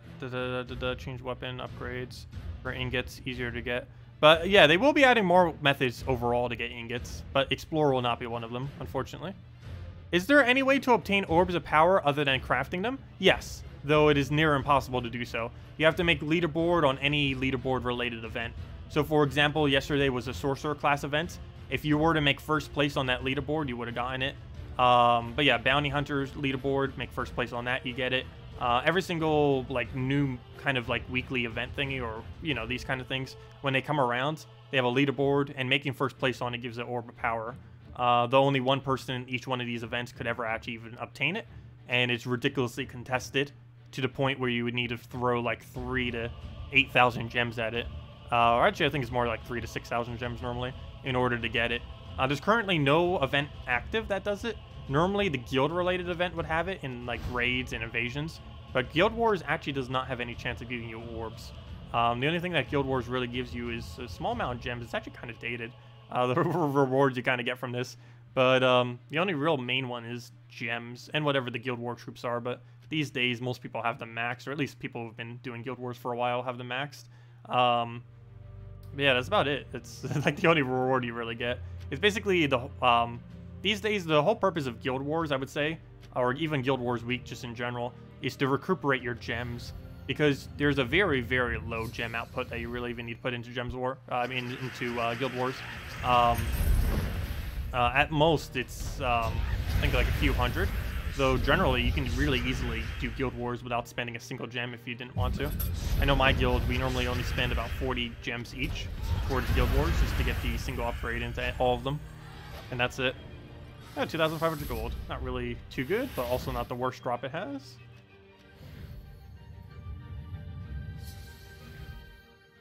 Oh yeah, no problem, Chris. And if you had anything you want me to go over now, just let me know, specifically. Like any specific day. Is there... Oh, never mind, I already answered that. Does the fake gnomes count for redeem codes? No. Oh, though, we did just find a real one. I don't know. I guess we'll go hand out a redeem code. Might as well. We technically did find a real one. Now, let's let him firebomb a few times. Take a skull, go from there. And let's kill that out. Yeah, we'll go give it out a redeem code. Nope, there wasn't a second code yet, but we'll go hand it out. And we hit level 46 as well. We're still a while away, gosh. We're probably not even gonna hit like 48 by the end of the stream, maybe, possibly. We'll be like halfway to 47 or 47.5. But anyways, let me go and hand out the next code. First, I need to figure out which one I want to do. Let's see, how many more do we have left? I should probably go ask her for more this Monday. 1, 2, 3, 4, 5, 6, 7. One more now, so 6. 2 more tomorrow, so 4. Yeah, so I only have enough till about next Saturday then. And that's it. So hopefully she'll give me more soon. Sometimes it takes her a while. Sometimes she gets back to it in like a day. Other times it takes like 2 weeks before I get them. Depends when she gets around to it or how busy she is or if she's out of office. But I believe she's in office and she's not on vacation or doing anything recently. The main thing they're really focusing on is getting the next patch out. Okay, we'll get that there. Put that right there. Refresh this page. Put that over there. Put that below me. Let's see, where's the redeem code section? Redeem code. Put that right in there. And there you go. There's the new code. Oops, there it is. And it's a bunch of random letters. Just kidding. Haha, JK. Click OK. That'd be funny if that was a fake code. No, it is real. But anyways, there's the code. Also, if you've been enjoying the stream, please feel free to leave a like. Really helps out a lot. And other than that, let me go copy paste it into chat. And you use the code on gemsofwar.com underneath the game code section. Gives your invite code can be found underneath your settings menu, right under here. Whatever your game says there is what you put in. The redeem code is obviously right below. And yeah, that's it. It's available on all platforms except for console versions. It gives the same reward as always: 2 treasure maps, 1 gem key, 200 souls, 2,500 gold. And sure, we'll open it. Why not? I don't know why I always like doing this. I just do. Like, I'm not forced to have to do that or anything. I just, out of habit, like doing the 1 gem key whenever we get the code. Global chat spam? I don't know. Should we go spam global chat? I'll wait about a minute to let people actually go and claim it who are actually here first. And then I guess we'll go spam global chat with the code. Or not with the code itself, but you know, that we're streaming. Yeah, make sure to go claim it then. Because it'll probably die in like 2 minutes once we show global chat. What's the best team for red mana on Guild Wars? Oh yeah, I didn't go over that, did I? I'll go spam global chat after we go over that. But, actually, I guess we'll go spam them now. Yeah, go use the code, and then we'll go do the Guild War red team. Let's see. Hey, Techie, what are you doing? Let's see. Hello, everyone. I am streaming Gems of War on YouTube at Tacet the Terror for anyone interested.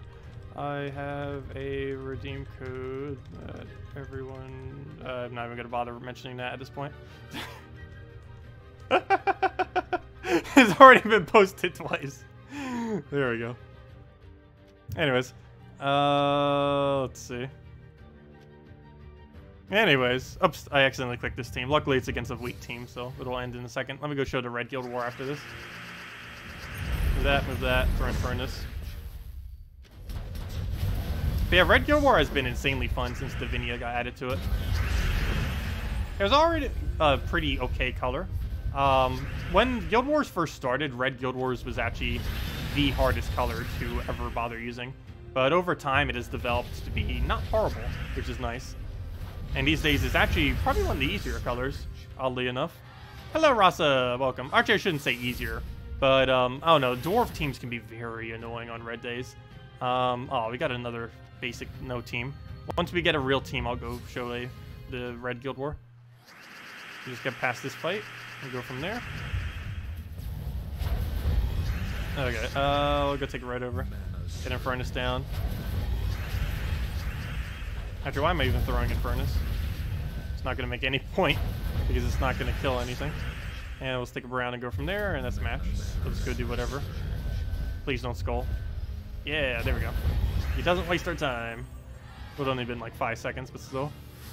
Okay, anyways, now let's go show that team. There we go. We got a real team. Oh, he's using the pistol team. I haven't seen one of those for a while. It's a leveling Titan. Weird thing to level Titan with, though. Well, that's probably just his defend team. Anyways, what am I doing? I'm doing Red Guild War. First one in line, and Divinia. Oh, I was using Dawnbringer version. Can we put anything other than that? Probably. There's plenty of things that we could do other than that, technically. But I think I was doing this because I wanted that extra red and everything on the banner, which is why I wasn't using a purple version like Titania. But yeah, I think Titania would be the next best bet and just do brown-red. Is code seriously already dead? Wow, that doesn't take long at all. I need to double check how many claims she even gave them. They've been going really quick this time around. Now, I don't think it's because more people have been claiming it. I think she just accidentally made them lower claims for once. Yeah, I'll go double check with her next time. Let's see. We'll take Ragnagord, get that up. Get the greens exploded. Take brown down. Or maybe it's bots, because there's no captcha on the thing anymore. So people might be botting it. You never know. We'll go and throw Yagway down, get a hit, get our magic. Get a yellow explosion. Get a Dawnbringer. Also, Dawnbringer is really good against red since there's normally dwarves, and dwarves have really high impact single damage hits.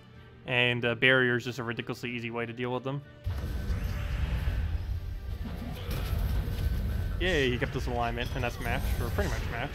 We'll go get a nice explosion on it, and then this is a Yagway, and any poke will kill it.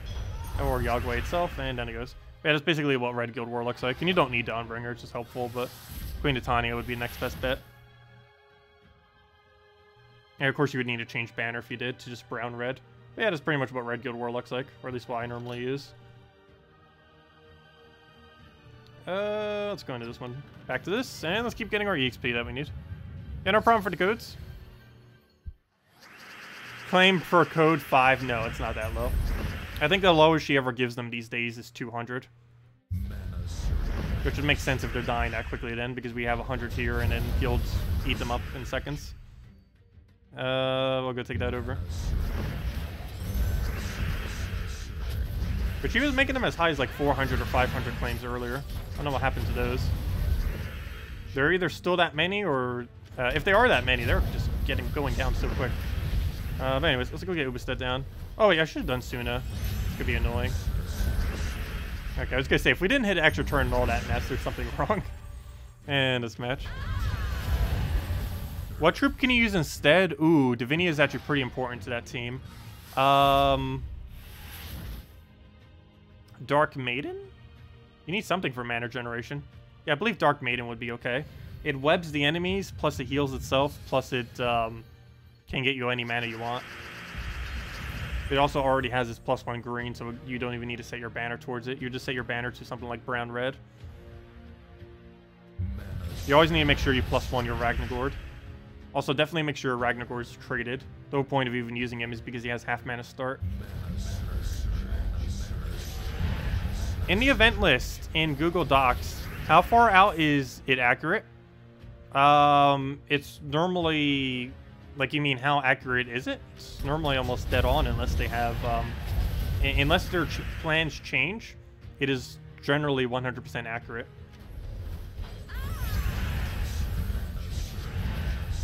But yeah, generally it's, yeah, just 100% accurate the entire time. Unless like a major patch or some kind of delay or something interferes with what they were planning, it is generally 100% accurate. Assuming everything goes to plans of what they're intending to do.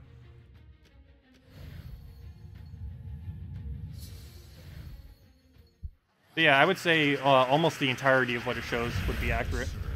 So definitely at least the few weeks ahead, it's definitely really accurate. Oh, he might actually invade us.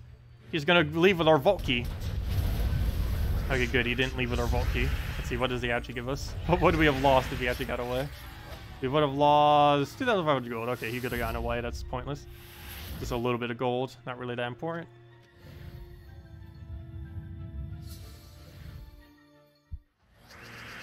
Yeah, no, a lot of people that use the code probably barely even need the code. Yeah, that's gonna happen.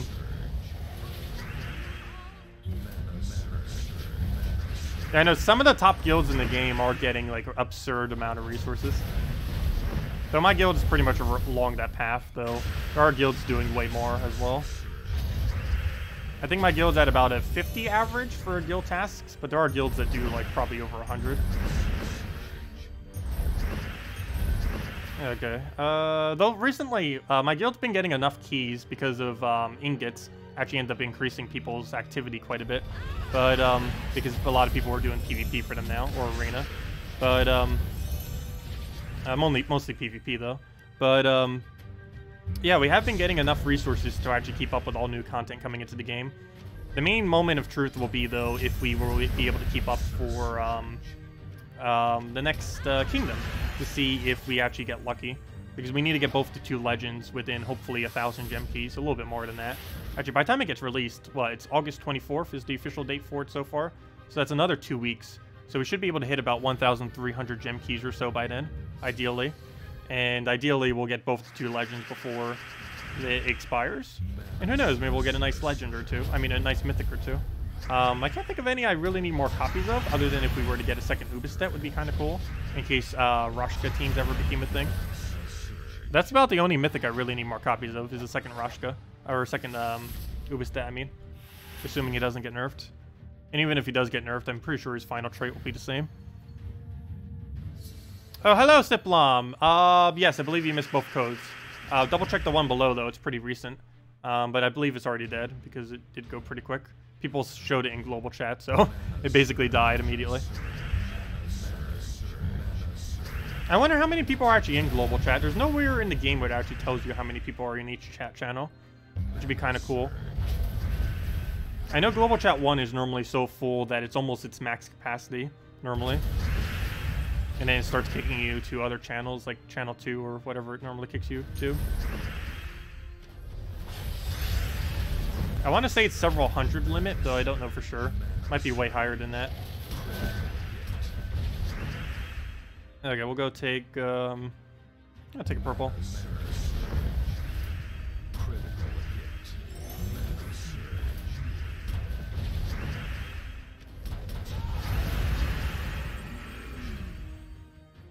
Oh yeah, mythics are very rare out of legendary tasks. It's under a, like, it's something like a 0.1% chance, I want to say. It's some kind of absurdly low percent chance. I know when we took data on in the past, it came out to about 1%, or a little bit under 1%, but that's not really too accurate. It's more like 0.2 or something. Yeah, we'll throw Infernus down. Yeah, I think I've only ever gotten 5 mythics from legendary tasks. somewhere around there. Despite doing upwards of 50 per week.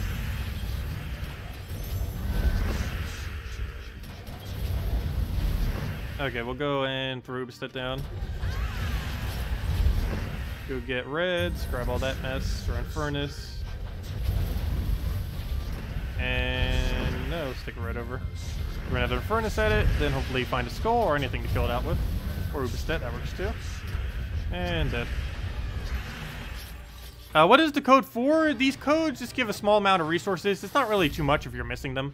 It doesn't have anything exclusive or anything in that. It's just, they're 2 treasure maps, 1 gem key, 200 souls, and 2,500 gold. I believe the current one below me is already used up. But, yeah, some people that do content for the game end up giving them out. Basically, the only ways to really obtain them these days, for the most part, is my channel when I stream. I generally give them out on some streams. Mainly the Friday and Saturday streams tend to be the biggest ones, like right now. As well as tomorrow, same time, 10 a.m. to 1 p.m. Eastern Standard Time, tend to give out the most.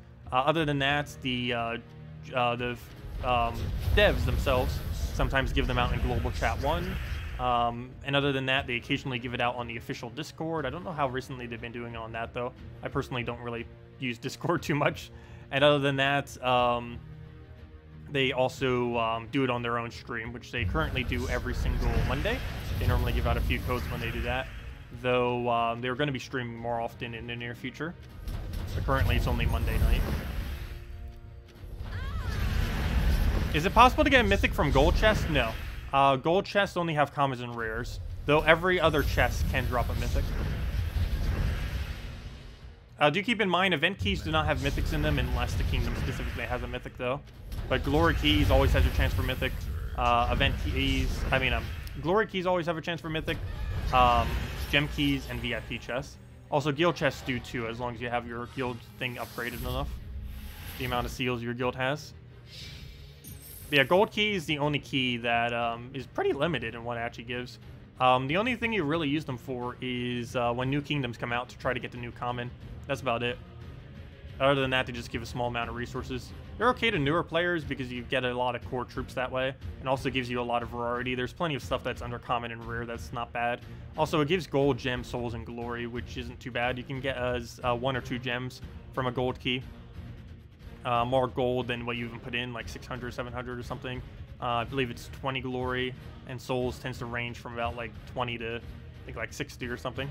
But it's also a great way to gain minor trait stones, since you end up accumulating quite a few from there. And obviously it's one of the only ways, or actually literally the only way really, to obtain common troops, and also a decent way of obtaining rares. But yeah, it only goes up to rare. But glory keys go all the way to mythic. Gem keys, same thing, but higher chance of them. Event keys are the exact same way, except they only do a single kingdom. In this case, it is Karkaroff, which currently does not have a mythic in it, though it does have a new legend that came in this week. Guild keys are based on how far your guild thing is upgraded, and VIP keys do epics and higher, which also have a really high chance of actually dropping high rarity stuff. But you need to spend $130 on the game, though generally, it's actually better just to do gem keys. Next patch, oddly enough, is not bringing ingots into VIP chests. So at this current moment in time, I personally say gem keys are the best keys in the game, which kind of seems weird, but it's just because ingots aren't in them, and they're not planning on adding them, at least not next patch anyways, which is weird. But, yeah.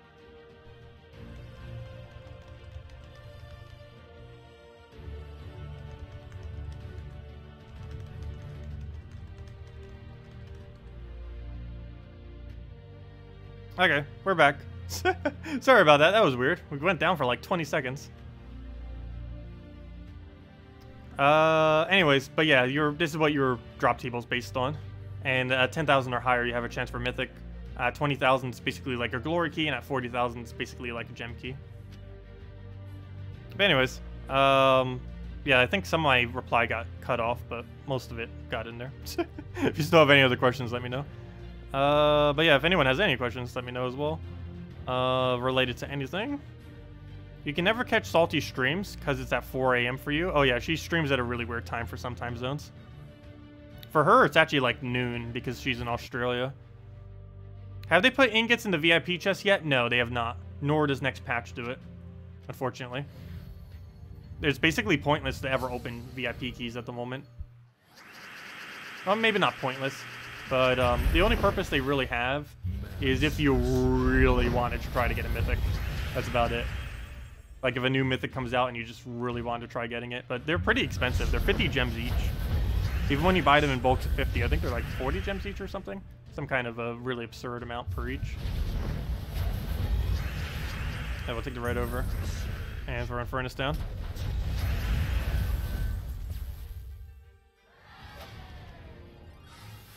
It's also a lot easier doing 50 bulks of gem keys because they're 1/5 the cost. Yeah, like if I was to like New Kingdom, if I was to keep doing more keys, I probably wouldn't even touch VIPs. I would just keep doing gem keys. It'd probably be one of the first times ever that I bother doing it that way, but it will most likely be the case. It depends how many ultra rares we end up getting though for the New Kingdom. Like if our ultra rares aren't maxed, then I will definitely keep doing gem keys. But if our ultra rares are maxed, then I probably might switch to VIPs, I guess. At that point, we'll have to see and just kind of judge it based on how lucky or unlucky we get. But I believe there's a lot of other troops that are like ultra rare and stuff that are I need to upgrade that I haven't been able to get because I just haven't opened a lot of gem keys recently. Whereas we wouldn't be able to do that off of VIP chest since it goes only up to epic, or you know, epic would be the lowest rarity, which is actually a bad thing sometimes because there are instances where you need the ultra rares.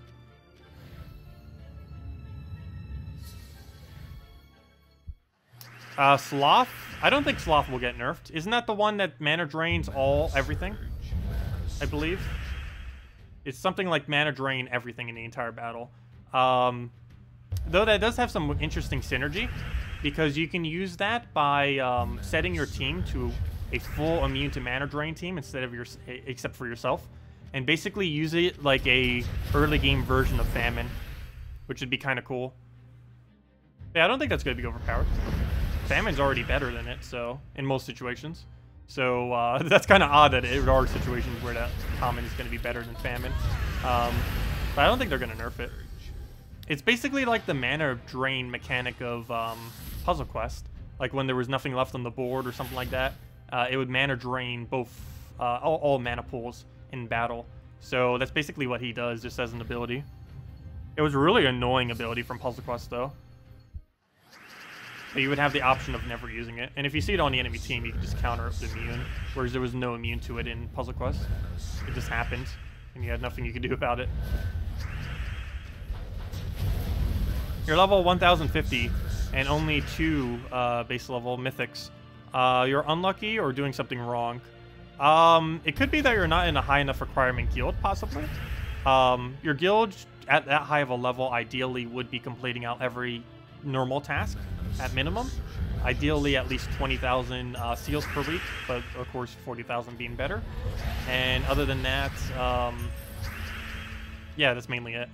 Generally, you want to be in a guild that can do 40,000 seals and all tasks per week. As long as you're in a guild that can do that at that high of a level, then you're fine.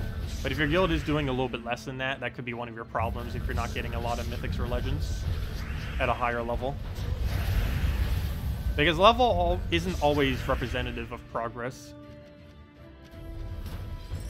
Really, just being in a big guild for a long period of time is generally what actually determines progress, regardless of what level you are. Because that's where you get the most amount of free resources in the game, is just from guild itself.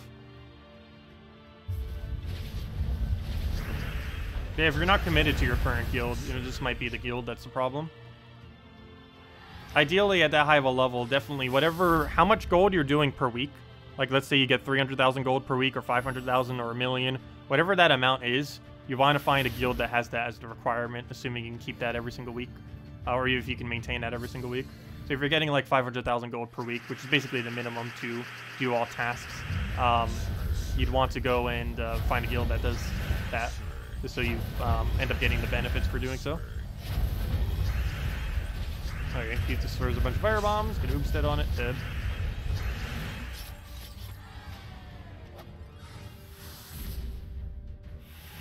Yeah, let me go double check what you were referring to as Sloth. I read it earlier. Actually, you know what? Maybe we should go over it right now.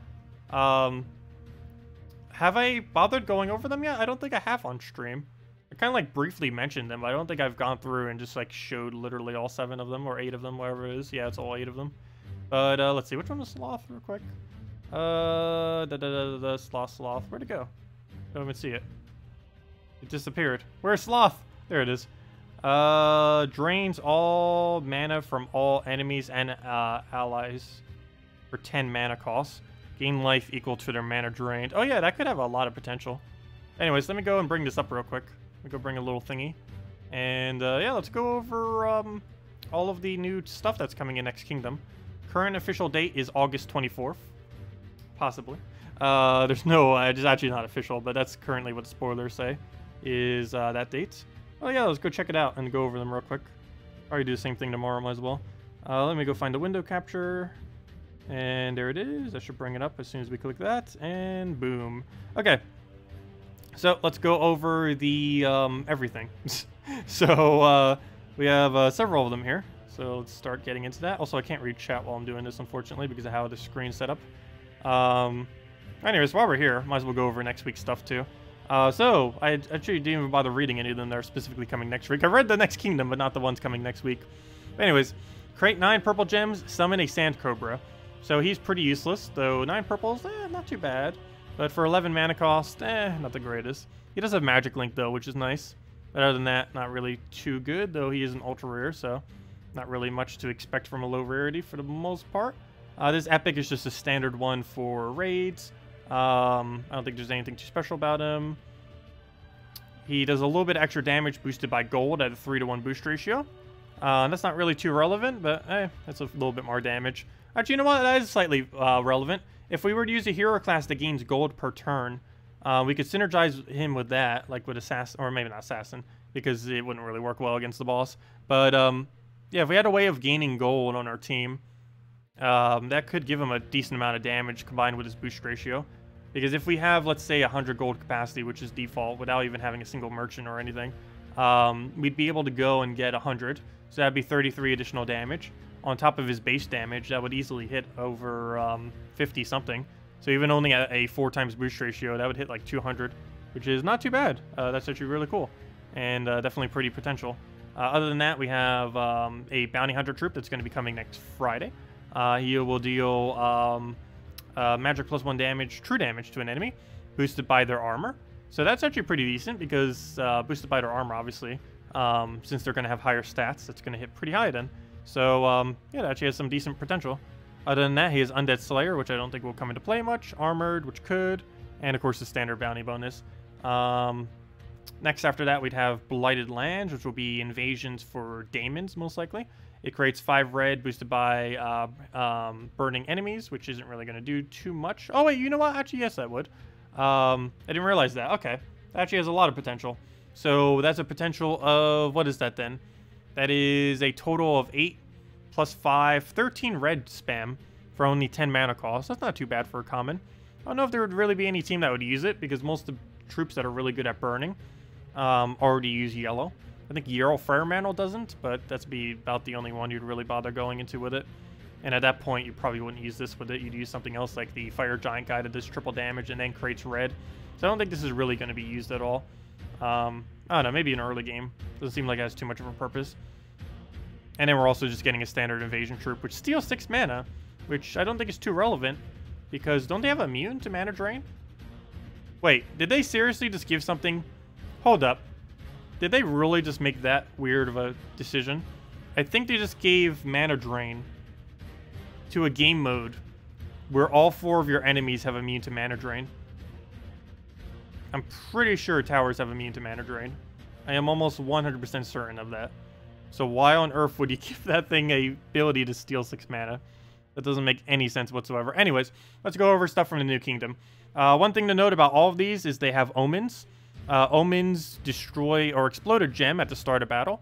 So as you can see, this one has a green omen, this one has a green omen, this one has a brown one, so on and so forth, where they basically explode 1 gem right at the beginning of the battle. So that's pretty cool.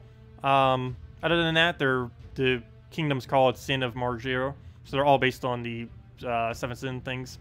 So we got Envy, Gluttony, Greed, Lust, Pride, Sloth, Wrath, and then we just have whatever this thing is, the Barbast, because they needed a 8th, and obviously all the other ones won't be, because there's only 7 of them. But anyways, as far as what these do, let me actually zoom in some. I just didn't even realize this probably looks pretty small, doesn't it? Let me go zoom in. Anyways. So this first one here. Just make sure everything's good. Hit the zoom mark. Yeah, it seems fine. Anyways, so the first one here. Green-red.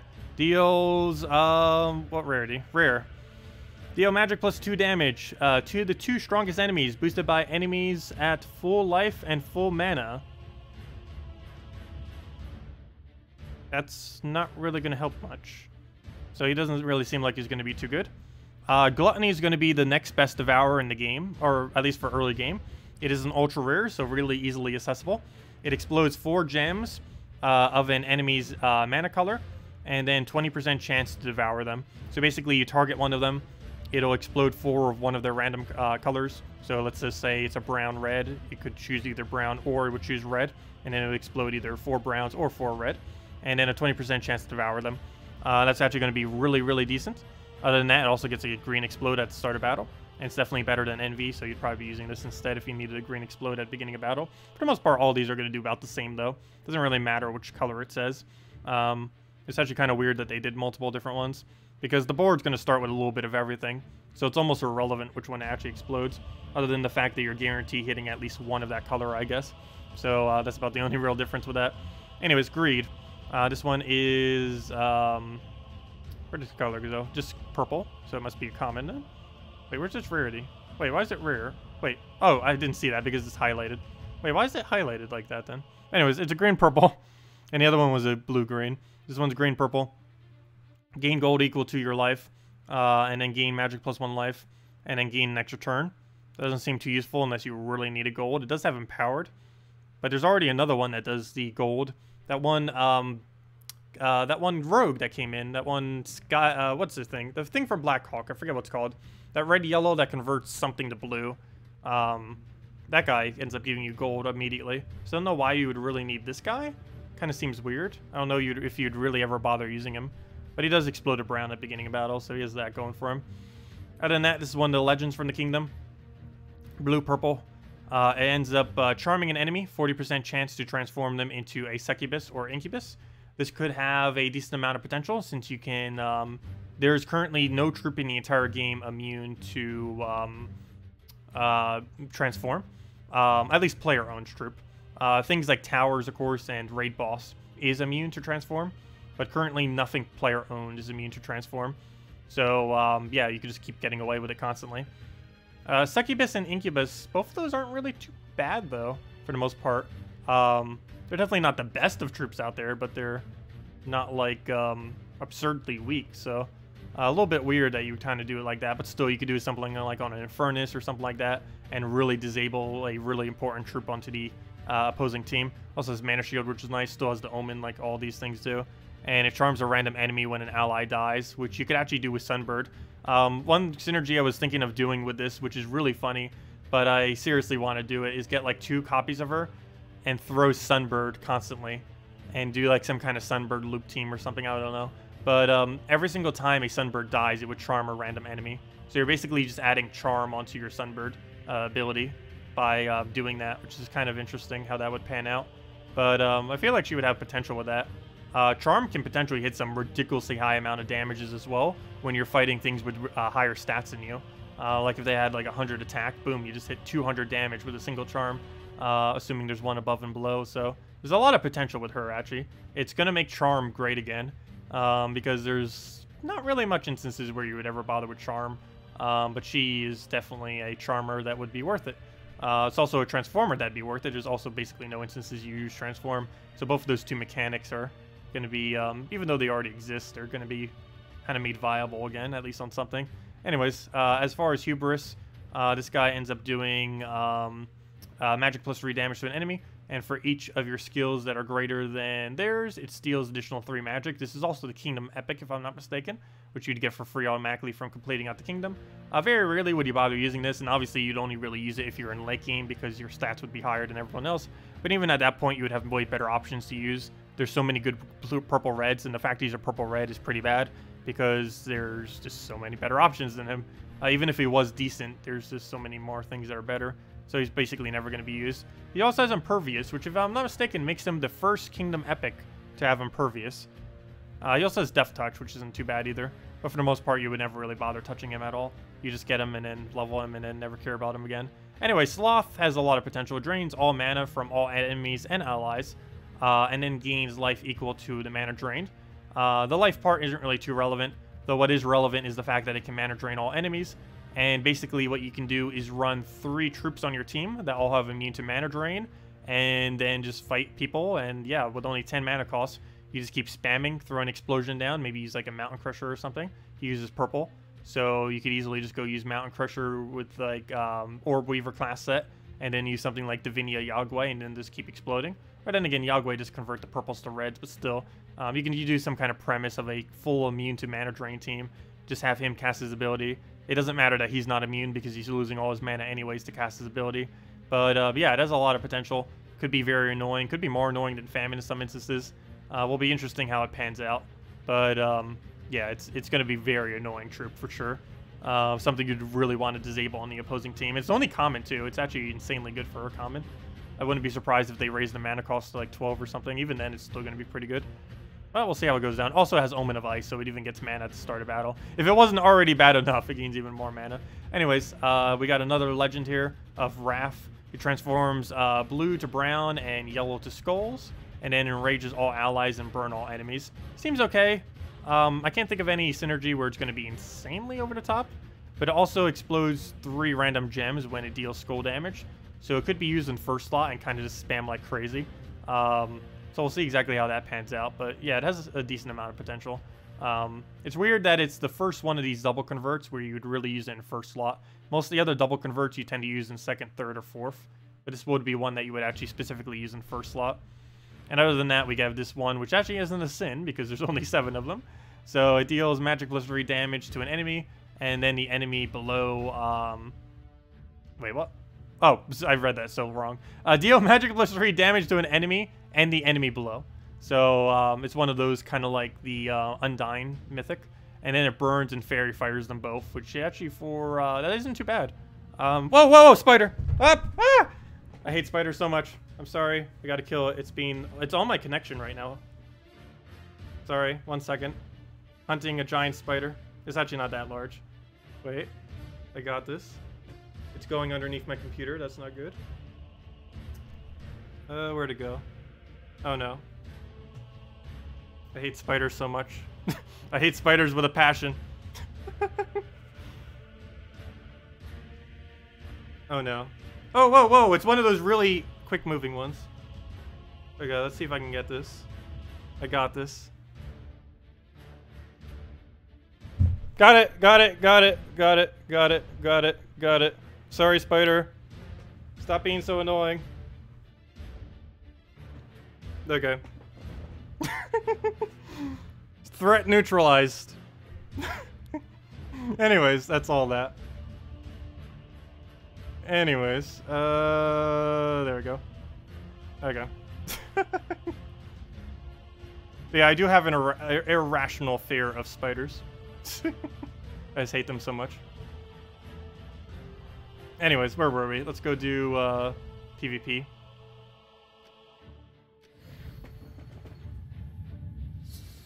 What is that video of which you post? I probably can't see it because it's probably what is this video on? The spider song of The Simpsons? I think I've seen this before, actually. Anyways, let's see. Let's go and take a ride over. Take with a skull. It's because it's been raining so much by me. All of them are like trying to come inside now. All the insects.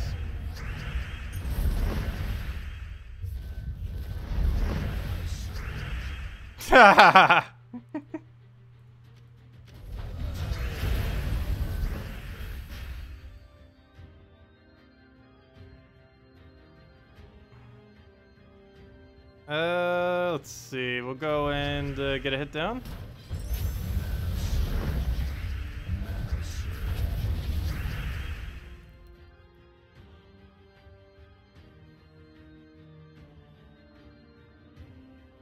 No, it wasn't a wolf spider or anything like that.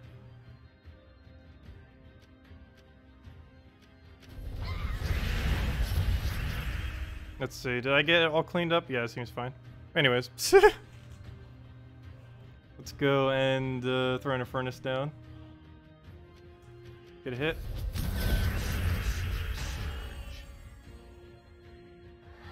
Yeah, it's one of the few things I have a like ridiculously irrational fear for. Another one that I have one of, which is one that probably almost like no one has, but it's mainly because I have an allergy for, is nuts. Though some of it's not just me panicking out of fear. Some of it's actually just from the allergy itself. But yeah, I have like an extremely irrational fear of any kind of form of nuts. Even just the visual representation of it. Let's see. Okay, we'll go throw that down. Get it, Oopstet. And just take yellow over. Go for like a red. Take blue down into red. And then just Infernus into anything.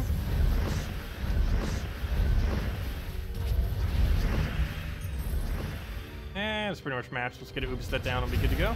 Assuming he's going to kill it. We actually just lost. Oh no. Let's see, we'll move that over. Let's see, actually it's not over yet. We just need one really nice caster. There we go, and that's one really nice cast. Except not good enough, apparently. Because he's still going to kill us with Infernus unless we could do something amazing right about now. Let's see, move this over and go from there. Let's see, can we do anything good off of what we have right now? We could try Skull to Skull. I think that's as far as we have as far as chances. Didn't get it, fail.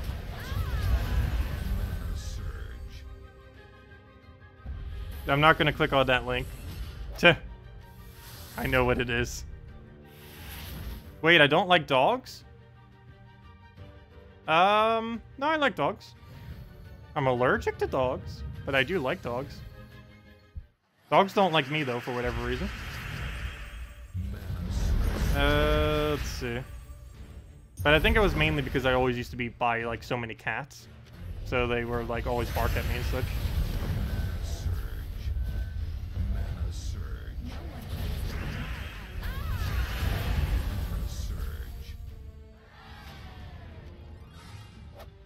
Guild War Red Day here. Is your team? It is fine. Anointed One, Divinia, Yagway, and Titania. Yeah, that sounds perfectly fine. Yeah, Anointed One's decent to use on Red Day. I personally don't use him, but he's definitely fine to use. He gains a lot of stats that are useful, as well as the fact that he starts with half mana automatically, so you don't need to worry about that. And on top of that, he also has the red convert. He's actually a red that creates red, like Yagway. So it ends up working out decently. Yeah, he's perfectly fine to use.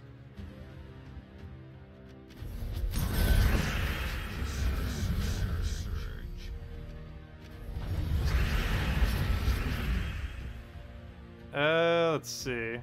Go for that. And it is Infernus it.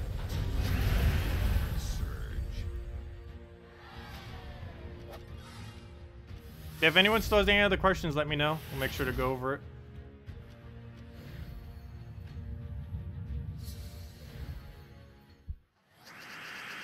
Okay, what else do we need here? Do we have any drops? Let's see. Let's move that over. Go get Infernus rolling. Oh wait, what am I doing again? Keep like playing out the battle when it's fireballs. And that's match.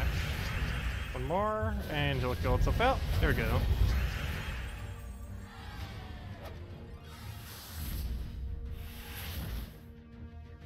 Which one do we take? Let's just take the easier one. Oh, Black Manacle +9. That's actually not too bad. Black Manacle is okay, fully maxed. It mainly gets Destroy 3 purple, and I believe has one other good one. Yeah, Disease First Enemy and Destroy 3 purple aren't too bad on it. The rest of it's pretty bad, though, but... there's definitely weapons that do worse. The weapon itself is already decent enough. It's kind of like one of those Dawnbringer instances, where the weapon's already decent to such a degree that its perks are fine, even though they're bad, just because the weapon's already so good. What would be the best mythic to craft if you have none? Infernus. Definitely Infernus. We did a video going over it recently too, at the beginning of this week. The one that went over diamonds. We posted it, what, 3 days ago, 4 days ago? Yeah, that video goes over extensively. But yeah, long story short, Infernus. Infernus, then Ferrishra.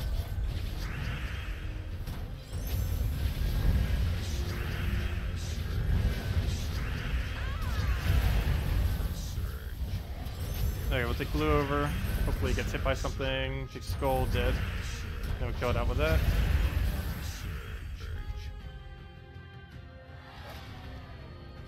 Yep, we gained a level as well. I didn't even see what that was because I was looking over our chat. I saw the little thing that showed that we got a level. I just didn't see the actual level on it. You've fallen in love with the goblin cards? Yeah, they're very fun to use, but they're also very annoying. I love using multiple goblin rockets as well. It's a pretty fun team. It's also great to learn board control with. Yeah, they have some of the best infinite loops too, particularly with goblin rocket spam. Also just with Fizzbang grapple pot. I mean, Fizzbang Nobbin Brothers when it gets lucky. Also has a really insane loop. Oh, no, 4 tribute. What is that? This late in the game, that's actually ridiculously small. He's wondering how many pets there are. Let's go answer his question.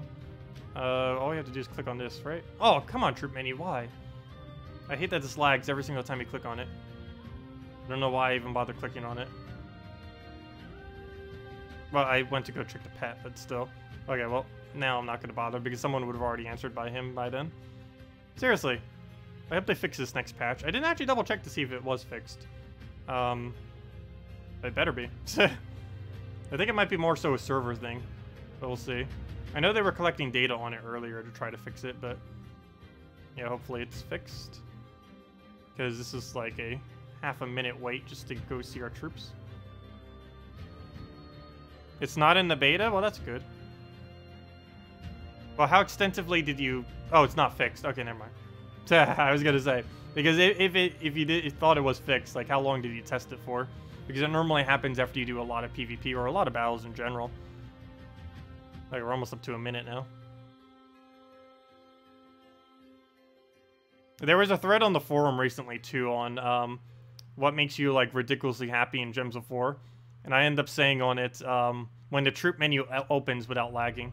Anyways, it's probably late now, but how many pets are there? There's 41 pets in the game. Let me go tell him that there's 41. Oh, someone already answered him. Yep, I had a feeling someone would have gotten into it beforehand. Fail.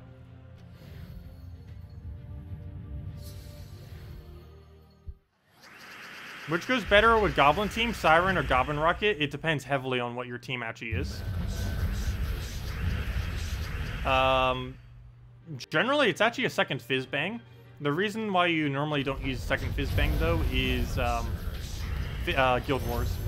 People generally keep the same Goblin Team set that they use, that they also use for Guild Wars. So, it's just to save the slots. People generally just run the Siren version, because the Siren version is the best version for Guild Wars. And then you could just use it yourself. It's a little bit more luck-based that way. The most consistent thing you can put there is Goblin Rocket.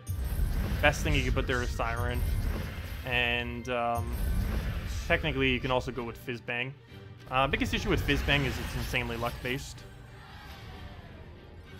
But if you don't mind going with the luck, then it could end up working out nicely. And by a Fizzbang, I mean 2 Fizzbangs in the team. Basically, Nobbin Brothers, Fizzbang, Grapple Pot, Fizzbang.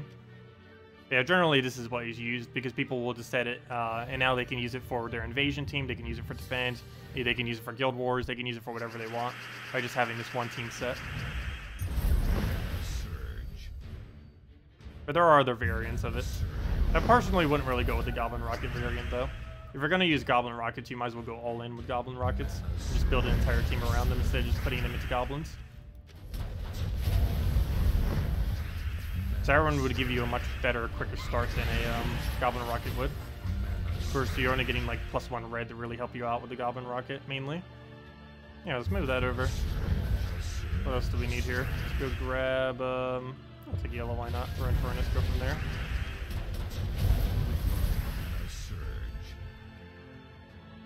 Take the greens. Throw a hit down. And a smash.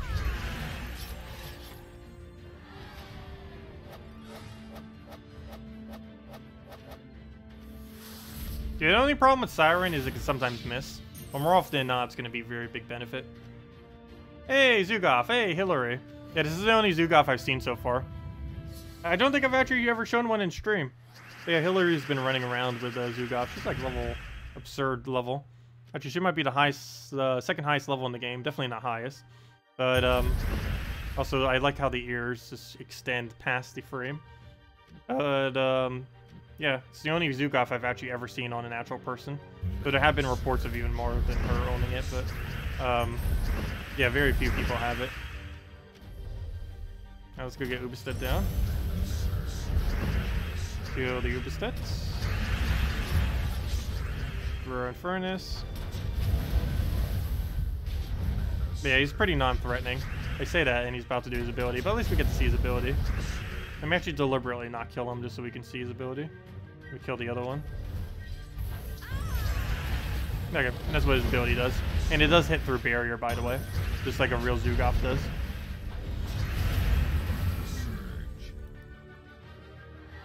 Normally, if you do an instant kill, it doesn't actually hit through barrier. But his does. Or assuming it's only an instant or a single damage instant kill. Like, let's say Dracos 1337. His instant kill does not hit through barrier. But Zugoff's does. But you have to keep in mind, every instant kill in the game technically is blockable. It just depends on how its damage is applied. The only exception to that are Zugoff, or specifically Zugoff himself. Because a lot of people think that barrier doesn't work against instant kill, but it does. It just doesn't during raids because of Zugoff.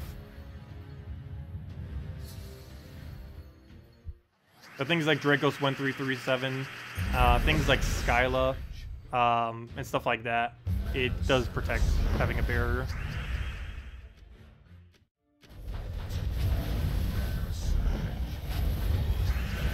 Can Ubestead effectively get a 5 kill? No. The most kills a Ubestead can get is 4. Unless you have some kind of trait that triggers when the enemy dies that does damage. Is there even something that does that? I don't think there is. But no, the most he could possibly get is 4. And to do that, you would have to double kill 2 troops. And then both those troops would have to revive in those exact same locations. And then they would both die again. And that would kill 4 times. But 4 is the absolute max amount of kills you can get off of Ubestead's actual cast.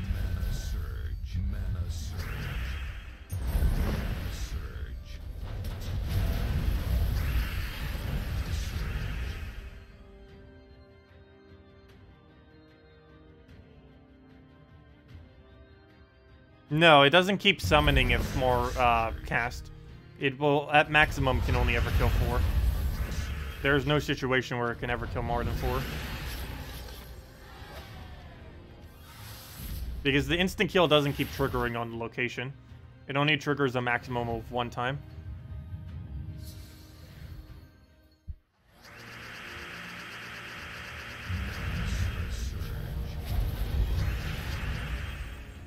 What else do we need to move around? Okay, wait, nothing, because we're up against fire bombs. Yeah, does anyone else still have any other question or anything you want me to go over? Let me know. Otherwise, we'll probably be wrapping up in the next few battles or so. Recommended for a purple day tomorrow, you're level 450. So you guess mid-level team into higher. Probably green seer into the best green you have. Or Hellcat into the best red you have. Either or.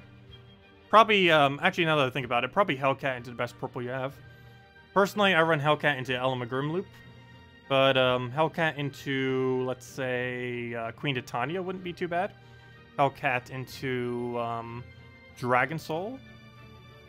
Hellcat into... Actually, at that point, you might as well not even use Hellcat and just use Lord Ember if you're going to do it into Dragon Soul. Yeah, Hellcat or Lord Ember into some kind of big red would be your best bet. Or if you didn't have a big red, Green Seer into some kind of big green. Though reds generally have more damage than green does. What's my thoughts on Dragon Soul, Mountain Crusher, using Bard, Moloch, and Weaver?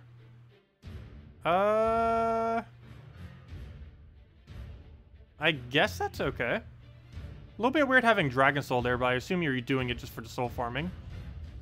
As far as its actual synergy, it doesn't have much synergy with the team you just mentioned. But it does gain souls, so that's probably what it's there for. But yeah, team seems okay. You basically Moloch then Weaver, then Moloch then Weaver. And of course Mountain Crusher for mana generation. And Dragon Soul, I guess, technically for mana generation too. And you just loop between Dragon Soul, Mountain Crusher to get all of your spam down. And you keep Moloching whatever's threatening. Or if none of them are threatening, win the last 2 slots, and you just keep killing them out that way. Green Seer, 3 Kraken. Oh, yeah, I've done that in the past, as well as Giant Spider into the Krakens on the other day. Yeah, Green Seer triple Kraken's fine if you have 3 Krakens. I don't know if you'd have 3 Krakens at that level range. My other account's at under level 100 actually does, but that's because he got it from event keys, which was pretty lucky. We also got Draculus on it, which was really funny. I was trying for Crimson Bat, and then we just randomly got Draculus. What's kind of odd is these days, Crimson Bat's pretty much better than Draculus, even though it's lower rarity. It's kind of weird how that is, but it's mainly because it's good against the Vines, because of its extra damage it ends up doing to them. But yeah, does anyone else have anything else you want me to go over? Otherwise, we'll be back later tonight. We'll be back in 7 hours from now, 8 p.m. Eastern Standard Time. And we'll be doing Guild Wars for today, which is Red Guild War Day. So we'll most likely be running some variant of a Divinia Yagway team. I don't know if I'll revamp what I have, but really, there's not too many ways to really go with it. Well, I guess there is, but I don't know. It's like the same general premise. You just keep exploding into really gigantic Yagway hits, get your alignment, kill it out, boom, you win. So that's pretty much the game plan we're going with.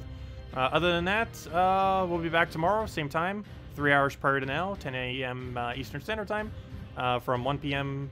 Eastern Standard Time. And we'll be going and just kind of messing around with basically what we did today, mainly focusing on getting night leveled, as that's going to be one of our main priorities, while gaining ingots, and kind of just going from there. Hopefully we'll have some more spoilers tomorrow to go over, specifically on next patch. So we'll see exactly what we have in that regard, based on what they post on the social media. Other than that, feel free to leave a like if you enjoyed the stream. Really helps out a lot. And yeah, I guess I'll see you all later today, later this weekend, or some other time when we go over something else in the game. Anyways, guys, thanks for coming down. Hope you all enjoy the weekend, and I'll see you all later. Goodbye, everyone!